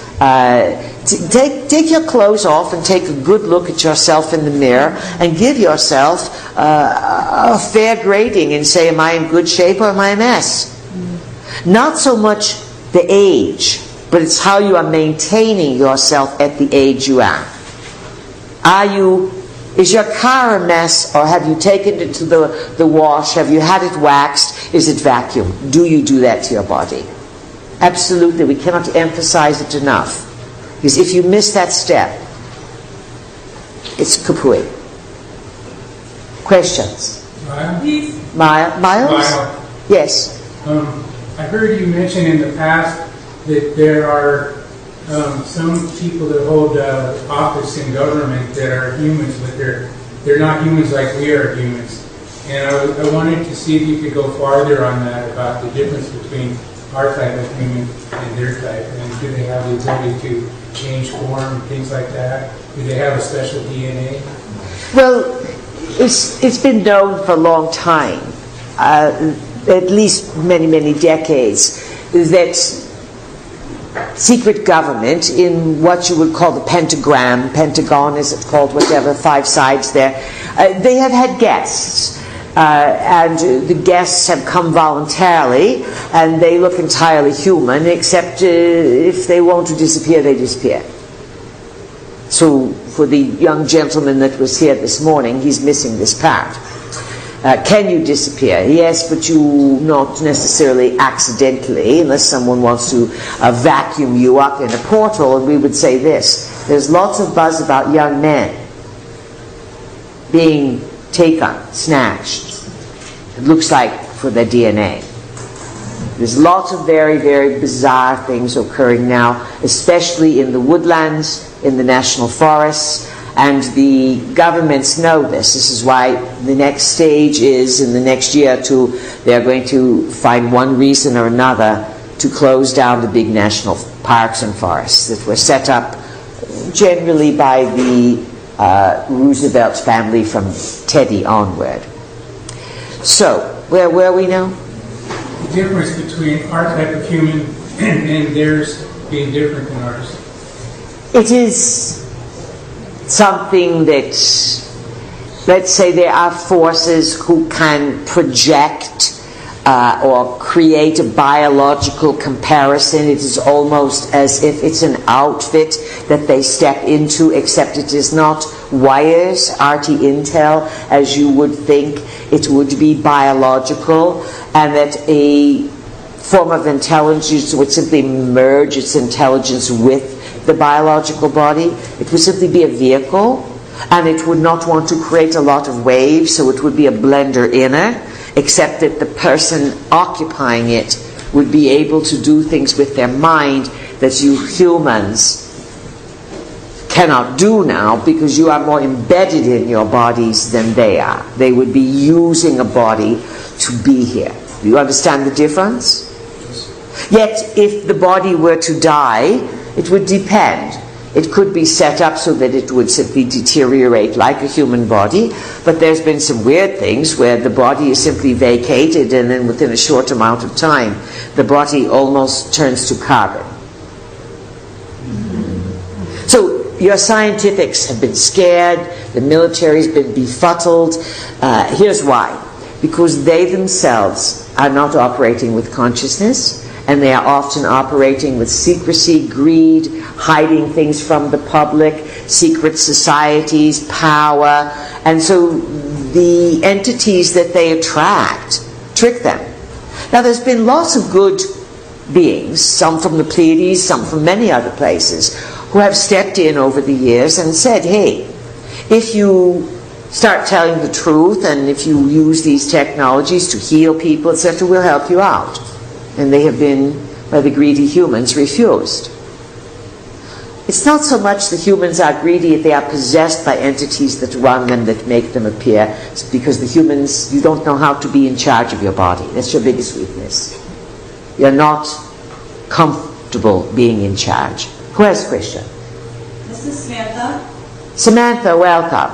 Welcome to you. Thanks for coming back. Our pleasure. I'm really excited about the microbes in my gut and also the microbes that are in my compost pile. I think about them a lot and feed them. And I'm really curious more about that connection of healing. Yes. Because our gut is our center of our emotions. Yes. And so emotions affect our health. But absolutely. How do those guys work together, emotions and our microbes? And in the world, too. So the microbes, you understand now, this you are referring to microbes or probiotics, which would be a new revelation of people saying, oh, you mean all these little things that we thought were nasty and bad, we need them to get smarter. And you mean that once they smarten up the belly and the brain that looks just like the brain, we think better, we don't have brain fog? Yes. So these microbes outsmart the nanobots. And they are sort of an antidote to the invasion of meds and machines. And so the microbes are very psychic. They know how you feel. They read your feelings. So that if you are worried, then it sort of makes them weaker. And just as if you know you eat too many foods that are high in acid, it weakens them or destroys them.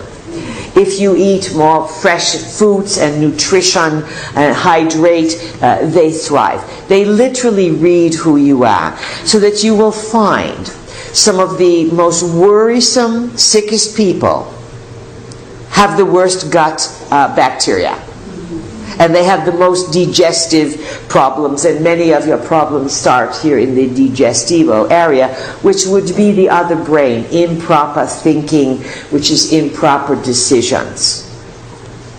So, the more you understand soil, the microbes are in the soil, part of what's missing is that now everyone's into making kombucha, drinking, having fermented foods. Oh, this is all a lot of fun because you're getting the probiotics back in. But how about talking to the microbiotic beings that live in the soil, that are starving for attention, you would call water. But just as you are learning how to put what's needed in your body to boost its immunity, the microbes in the soil are waiting for you to call them back. When they feel your emotion that you want them, they help bring the rain. Understand, birds help bring the rain. Nature helps bring the rain. Nature in California is getting the message that all of your trends and your monies and this is more important than the glory of this state, which is one of the most beautiful states in the US of A. You understand, people? You know, the natives would get out and do their ceremonies. You need to show more respect for your state. Welcome, welcome the snows, and feel what the creatures are missing, because the creatures, they are dying, yes, but they migrate. The creatures know to migrate to a probable reality that sustains them. Humans are learning how to do this. Anything else, Samantha? Well, I've actually had that experience where I've been feeding the microbes, and I do talk to them. Yes. I mulch a lot, and instead of burning yes. our extra, I've been shipping it, and I've been tracking the rain. And my neighbor doesn't; she clears everything, and I get more rain than she does, and she just lives a mile away. And this is how it works. Yeah. This is exactly how it works. One person's doing the gratitude, practical understanding, And then the elements and the land says, oh, finally, we'll all work it. And someone won over is skipping something, or they're too much on the electronics, which really, we cannot emphasize this enough. The electronics are cooking and destroying your world. Wi-Fi is not just destroying you, it's destroying everything. It's messing up all the creatures. Do you get this? Yeah. Your pets, your animals, your birds, your everything. They don't know where to go. It's not making them comfortable. It's making the creatures in the waters uncomfortable. And every creature has a role in making the living library function. So keep up the good work, Samantha. Sparky, how much time do we have? 11 minutes. 11. Oh, plenty of time, folks. Who else has a question, comment? Please, this is Nicole. Nicole, welcome. Thank you. Thank you for being here. Our pleasure. I just was hoping that you would maybe elaborate on what was said earlier about humans being herded into corridors and being taken off the land. Yes. Because it was as if it sounded like the Anunnaki needed the land so that they would put all the humans in a little certain spot. It's a plan, yes, it's one of the agendas to, if you were a cattle rancher and your domicile was in space and you were looking down at North America, it would be easier for you to manage your cattle if they were in one section or 2 or 3 sections rather than spread hither and yonder. You follow? In many ways, friends, there's a big roundup taking place. And you are being rounded up, you are being assessed slowly. Remember, 50 years to the Anunnaki is not a big deal. It's, for many of you, a lifetime or good halfway through. So we will elaborate. Again, about 1990-92, they come up with this Agenda 21, redistribution of land. Government takes over lands, takes over waterways, and then perhaps 10 years ago, you have the megalopolis concept, where there will be perhaps 11 or 12 urban areas in the USA where everything will occur. That would mean water systems, police, fire, infrastructure, food, shipping, this kind of thing. Outside that system, if things break down, there's no services allowed. So they will set it up, at least this is a probable agenda they have, and this is what the Pope is going to encourage people to share with everyone, to take care of the poor. So what if they don't want to work? You must take care of your brother and lift them up. You've got a lot of lazy people on the planet today. Lots. Lots. Are you going to save them all? This is the big question. How are you going to deal with it? Because the agenda by the Anunnaki is to reduce the American experiment. The American experiment is Enki's experiment. It's called the New Atlantis, and it is an experiment in freedom. Travel around the world. No one has the freedoms that you have. So to create a desire to get everyone to move into these 11, 12 cities, there would be jobs. There would be lots of Disneylands. There would be parks. There would be water. There would be trendy cafes and foods and all coffees and manner of things that people would want to run to say, I live in the best. And you would live then for a while, and then after a while you would feel trapped. You would be in a frequency prison. They have a TV show, it's called The Dome or something, where people are stuck inside something. And then the idea is that you would not run any of your electronics, they would be run for you. You would simply be living in one of these Jetson cities, and then after a while you would find that they would say to you, oh, everything out there is so slow, we are going to put chips inside of you to accelerate your learning and make you smarter, and then that's toast. But you are chipped already. If you own a cell phone, you are chipped. Because if they want to kill you, They send a signal instantly. And you are killing yourself because even when the cell phone is off, the electromagnetic pollution, the radiation, is slowly creating tumors in your body, slowly shutting things down. So, all of this has got to come to confrontation.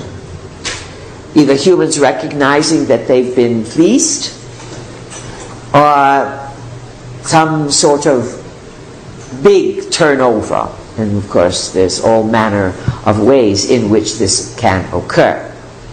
If enough of you want to be autonomous, then you will create a probability connected to the creative force that has nothing to do with the Anunnaki, prime creator.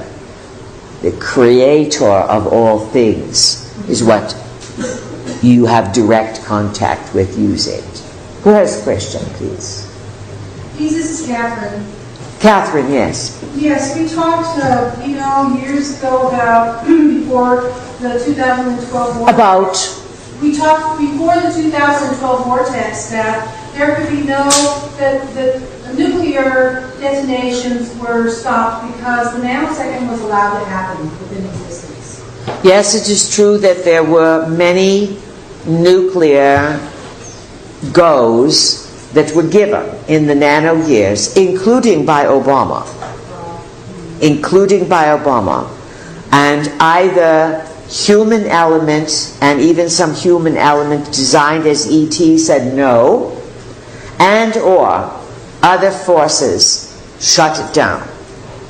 Fuku, it was a sneak by. What's your question? Well, my question was, now that we've gone beyond 2012, and I presume we don't... It's game open. Protection. It's game open now. Game open. Because there's a big lather that's being built up by many religious devotees that they believe that the second coming is going to happen tomorrow. Not literally, but almost. And that this is what this lifetime is about. And it's imminent, and it's unfolding.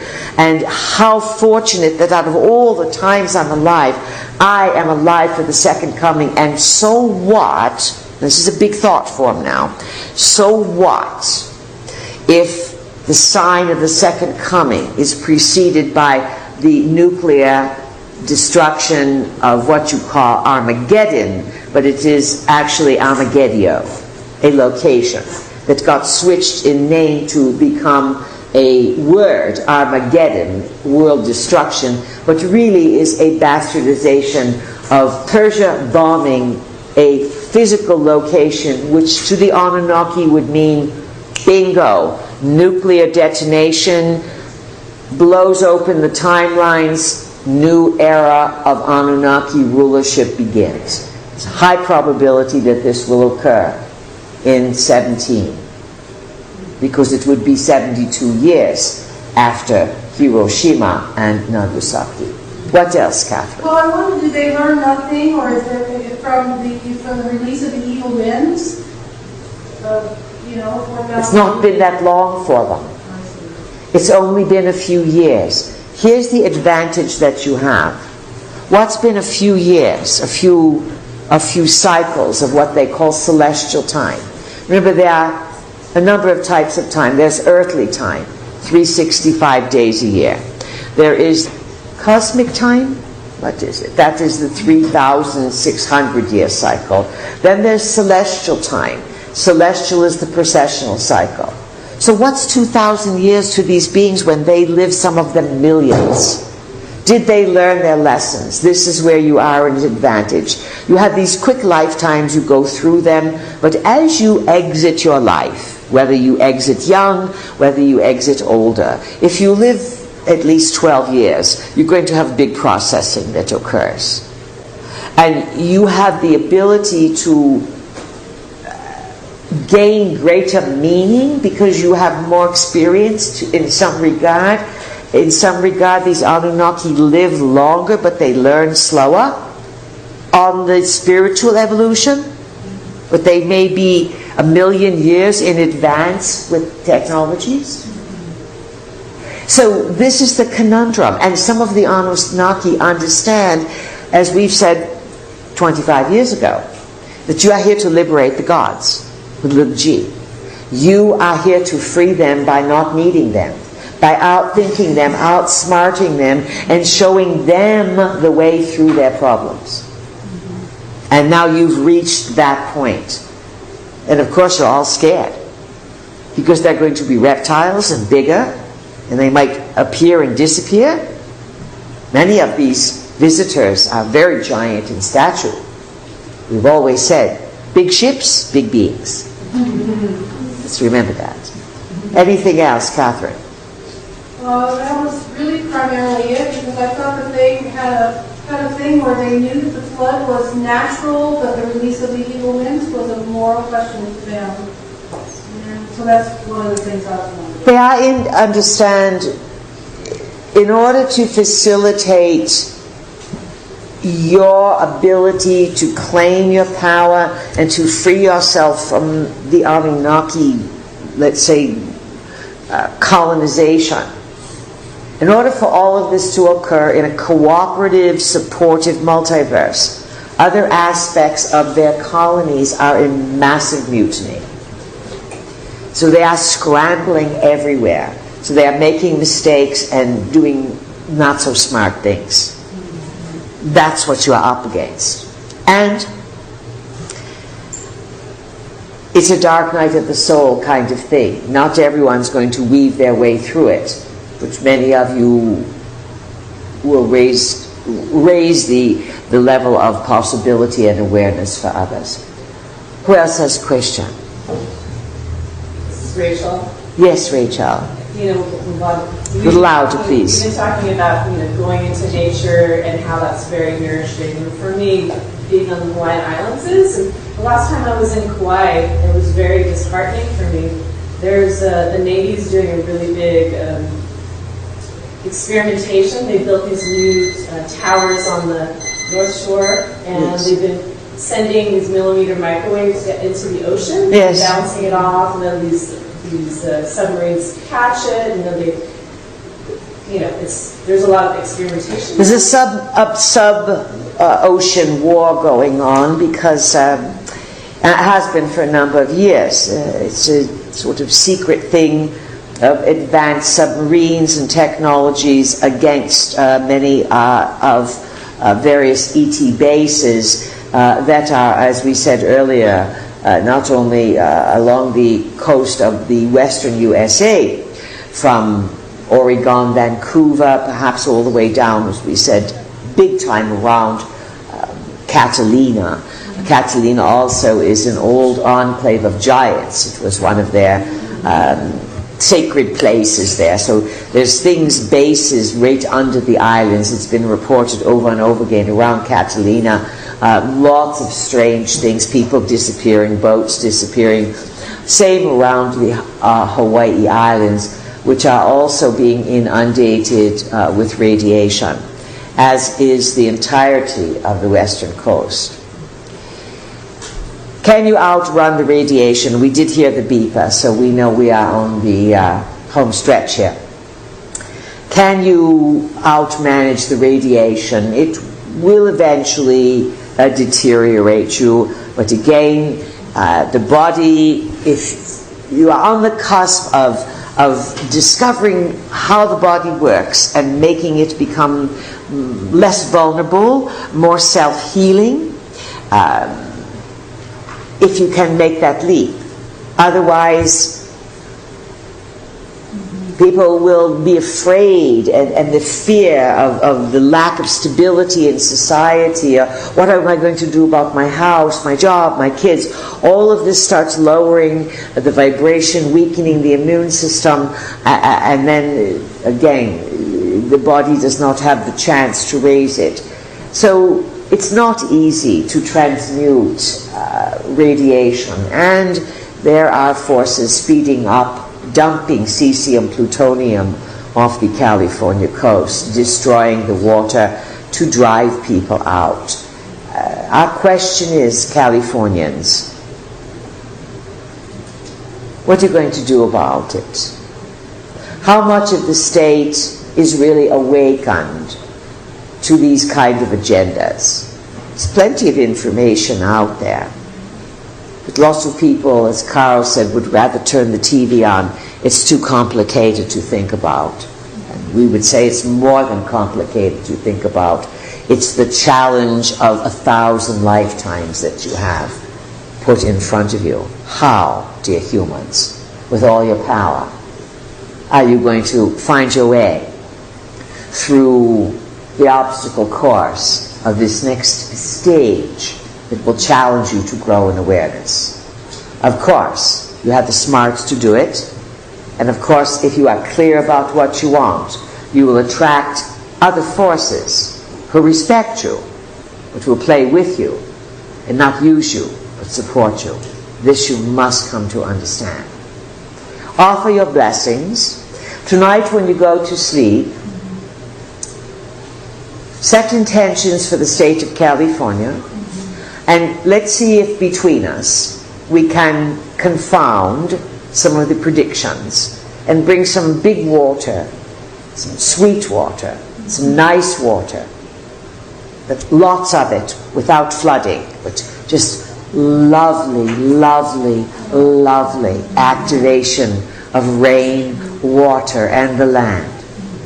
And so to complete this afternoon, imagine in the power of your mind, the HARP technology, dismantle it, poof it out of existence. Do what you need to do to shut it down in your mind and reactivate the living library. Call up all the intelligence of the land and the creatures and ask for the creator of all things to help turn this around. That said, impeccable timing, friends, is your gift. Use it. It's been our great pleasure. Good afternoon. Thank you, Peter.